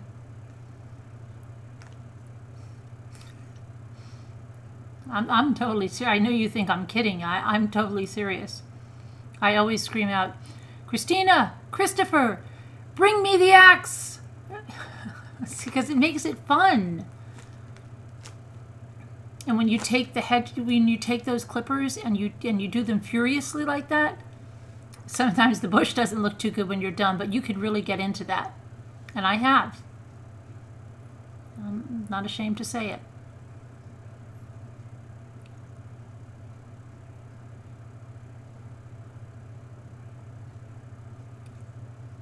I'd love to film my own version of that. Of just the bush version. That would be great. We'll put a wig on Ethan, and he can be Christina, and Luke can be Christopher. And they could come running with the wheelbarrow.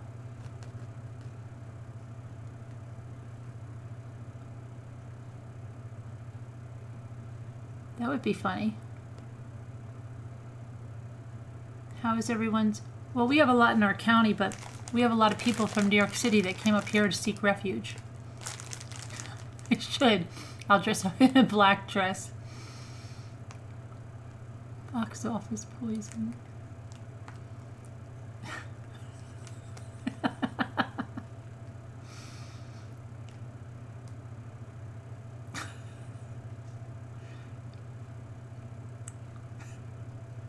See, I really need something to chop down, so if I have to do the whole scene, she actually chops it down. So maybe I can go out into the woods and get something that I can chop down with the axe. Squirrel video? What squirrel video? Oh, you know what? I do have a little bit of a squirrel video, Lisa, because I was taking a picture of the waterfall, not the waterfall, the little river thingy, whatever you call it, that comes out of the lake. And I was there, and I didn't see there was a squirrel on the side of the tree. He was like this close to me, and he scared the crap out of me, but I didn't flinch. He was like right here. And I watched him all the way up the tree. Him and I were going at it. You're showing 410 in chat, and what? Do we even have 200 likes there, Gigi? It's disgusting. Oh, you're still looking for your squirrel video. Oh, yes. See, I'm coming around. I hope you find it. I would like to do a parody like that. I have to find something I can chop down with the axe when the kids come bringing it out with the And then I'll tell Christopher, Christina, clean up all of these twigs, load them into the rear barrel. Let's go. To watch it again and then get it down. Because then she always got weird. Then her voice got really weird. It would get really low, right? And she'd be like, she would talk like a man.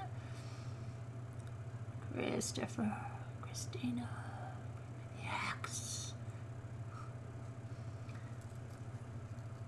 It's lost on YouTube. Maybe I'll see if I can find it.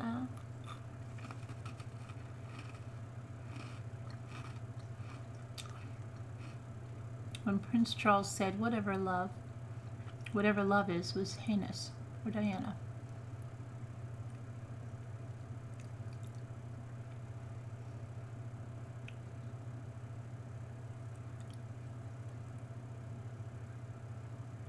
So what are you putting on your flower pot?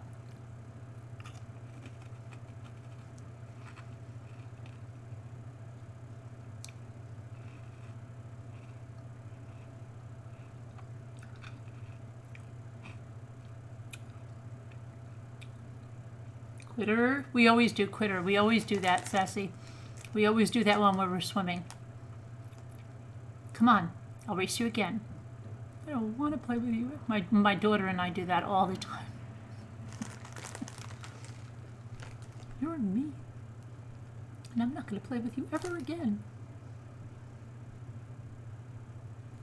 Mommy dearest. And when she puts that white stuff all over her face, that's like something nightmares are made of.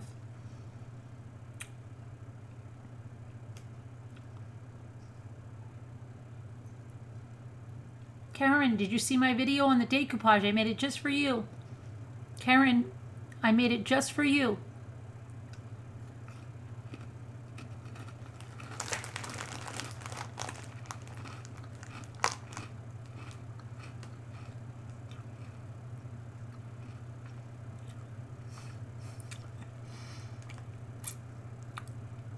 I've never seen Biscoff breadsticks.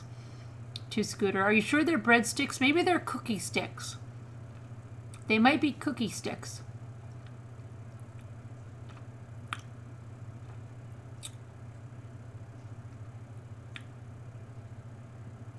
It's like, yeah, that's what it's like, right? And who puts that much on their face? Oh my gosh. And then in the morning with the ice cubes.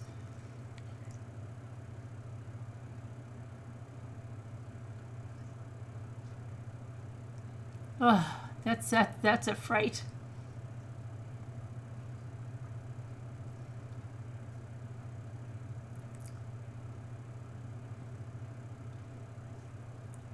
I did. You didn't even look at it? Wow, I made it just for you too, Karen. Yeah, I uploaded it earlier.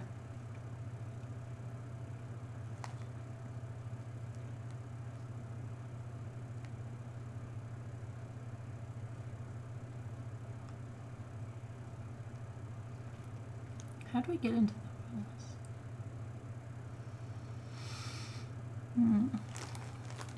Andrew.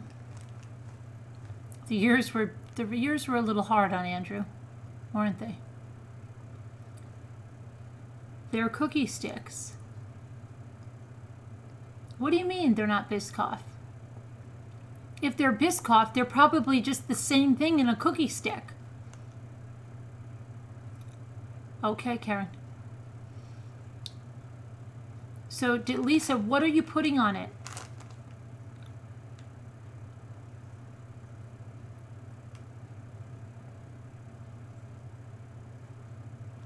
With the bunnies?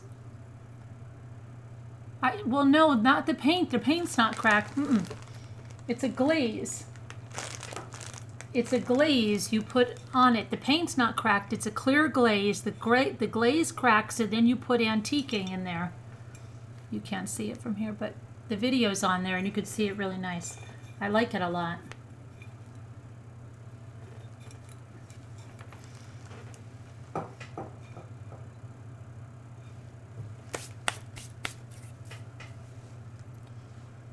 You're not going out to get crafts. You don't have to.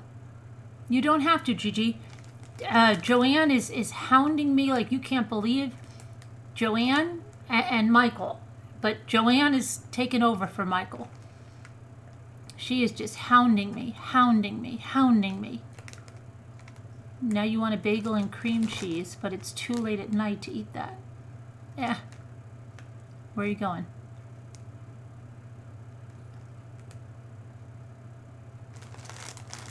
Yeah, you should see the video. In the video, you can see it very well.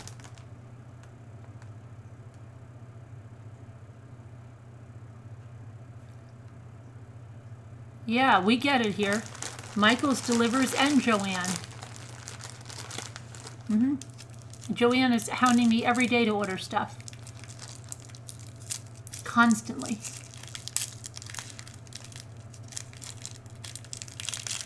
I bet you now, this is the time I usually go check my mail, and Joanne is in there in my mail telling me that it's the... And there are a bunch of liars, because every day is always either the last day to do something, or it's the biggest savings. And they think we don't know them. We know you. We got your guys' number.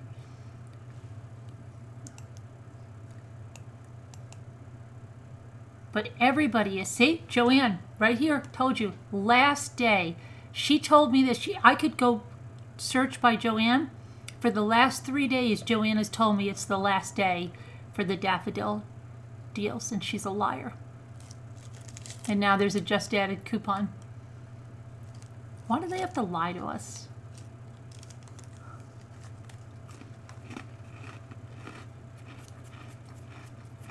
Oldest marketing tactic.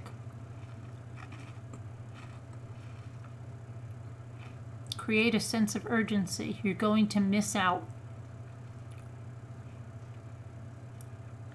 Hurry, it's the last day, and there's a just added coupon. And you're going to miss out.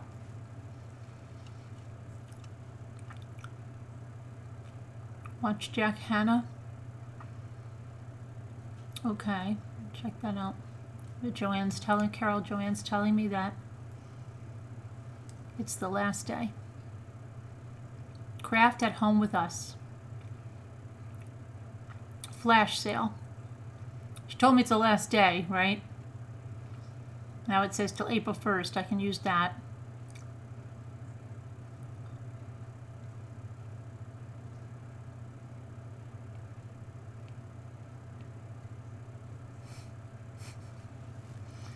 Bunch of liars.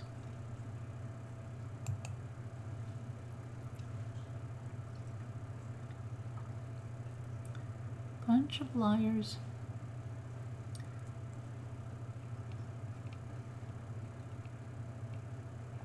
Why is Apple Snapple not going anywhere?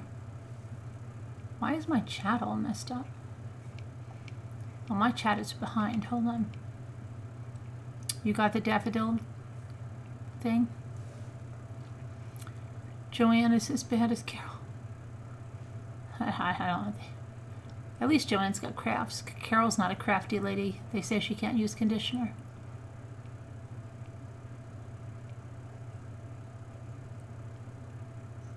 You were just forgetting about, then you heard another one. Sorry, Two-Scooter. Apple Snapple has a fever.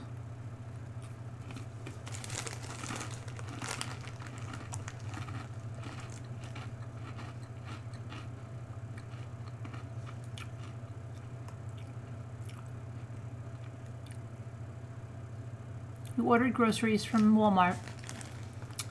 17 bottles of 50-cent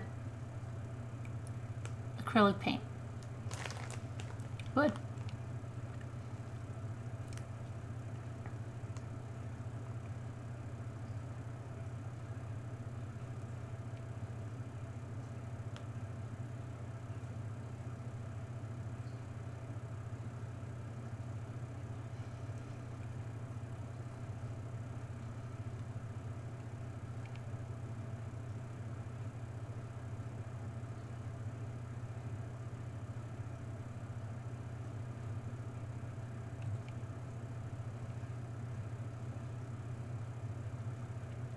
Joanne.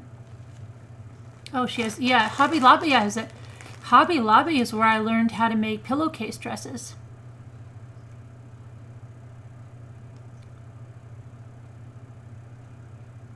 You've seen the numbers.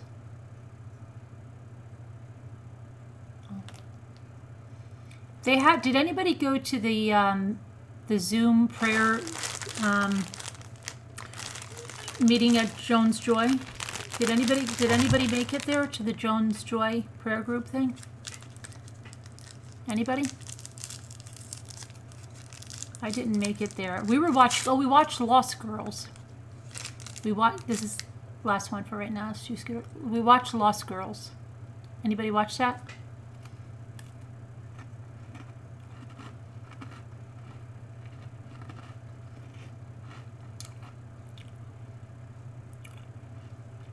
It shut down? Really?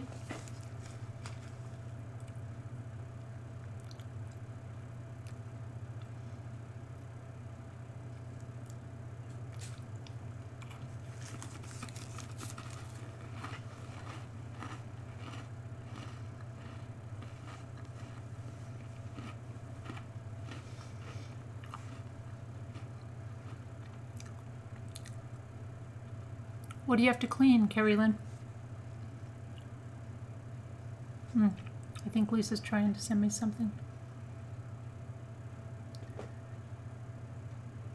What are you doing? I emailed you a picture of you emailed me a picture. Hold on.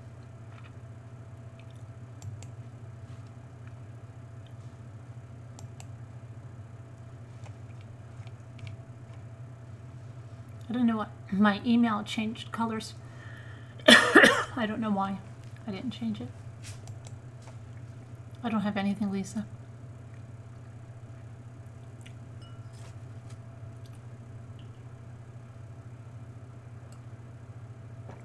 Did you email me something, when, a long time ago? When? I have nothing.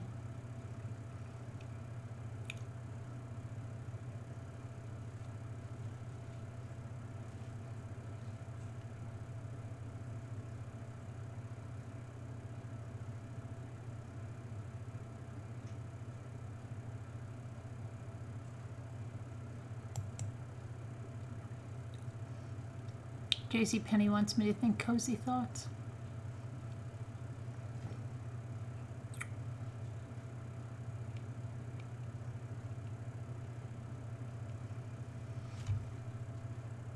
Just a few minutes ago. Let me see. Oh, finally got it, Lisa.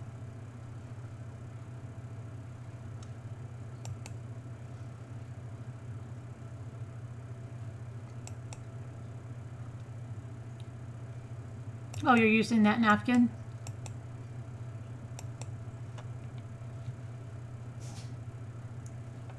Oh, but there's nothing that, I thought you were done. You're just starting, huh? All you did is send me a picture of a napkin?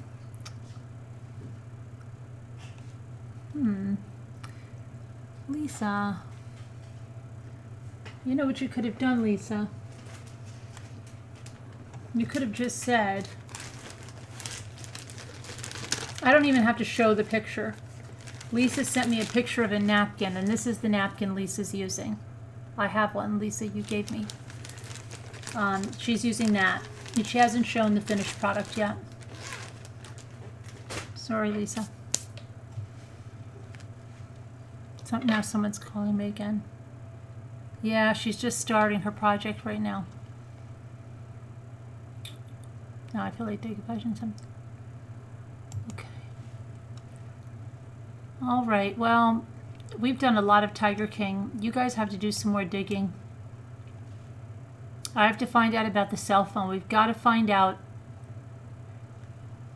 if Howard had a cell phone, and if anybody checked for fingerprints on the key fob, for the records on the cell phone. There's so much fishy stuff here with Carole, it's ridiculous. What color is the flower pot? Are you going to cut out the flowers? It's hard. If you did it on a white one and you just let it overlap, I don't know. You're going to just do the whole thing? I think it'll be fine. Go ahead. I mean, it depends on what you want to do, Lisa. Do you want to cover the whole thing, or are you going to go around the flowers? It was hard going around the flowers on that, to tell you the truth. But you're better at that than me.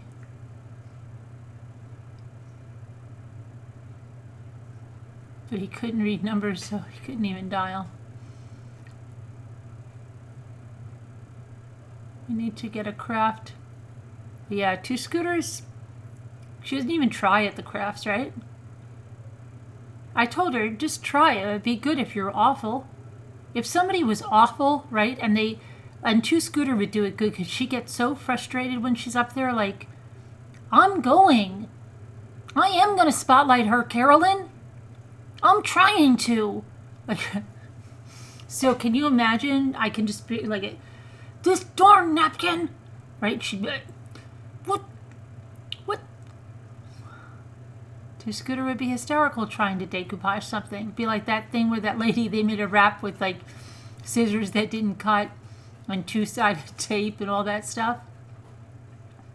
Is it 333? But I'm thinking of doing the napkin thing. Oh, you are? Okay. You don't do crafts either? But it'd be funny to have people that don't do crafts. I know, but this 2 scooter didn't even remember she was the spotlighter last time. She was up there for like an hour and a half, and then somebody asked her to spotlight something, and she goes, oh yeah, that's why I'm here. Oh yeah, that's why I'm here.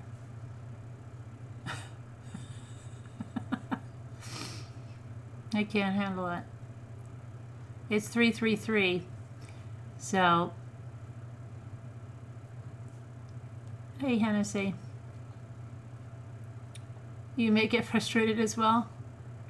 Okay, I'd like to see that 2 scooter at least. Can you imagine? The napkin is tearing! Or imagine if she would be if she was just really good at it. Mook is not here. I know, Kristen. I don't think she will. I don't know who will come up. It would be good if we got somebody that couldn't do crafts at all to come on up. Come on up. All right. Diane would be another one. Diane doesn't do crafts at all either. None of them do crafts. They're not.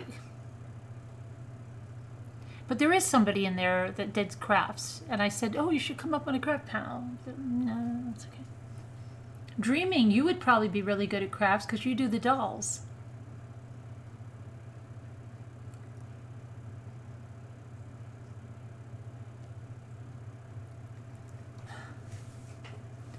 All right. That will be good. It won't happen. No, that's not the attitude. That is not the attitude. Hey, keep it kind. Okay. All right. Good night. It's 3:33 here. And we've been on a while because I came on early, and I have to do some more research. Gotta get Carol's gonna be pissed, but I'm sorry, Carol. That invitation still stands. You can come here and refute anything I said. All right. Everybody have a good night. Prayers for everyone that needs them. Be kind, be nice, be good people. God bless. Stay well. Love you. Till next time.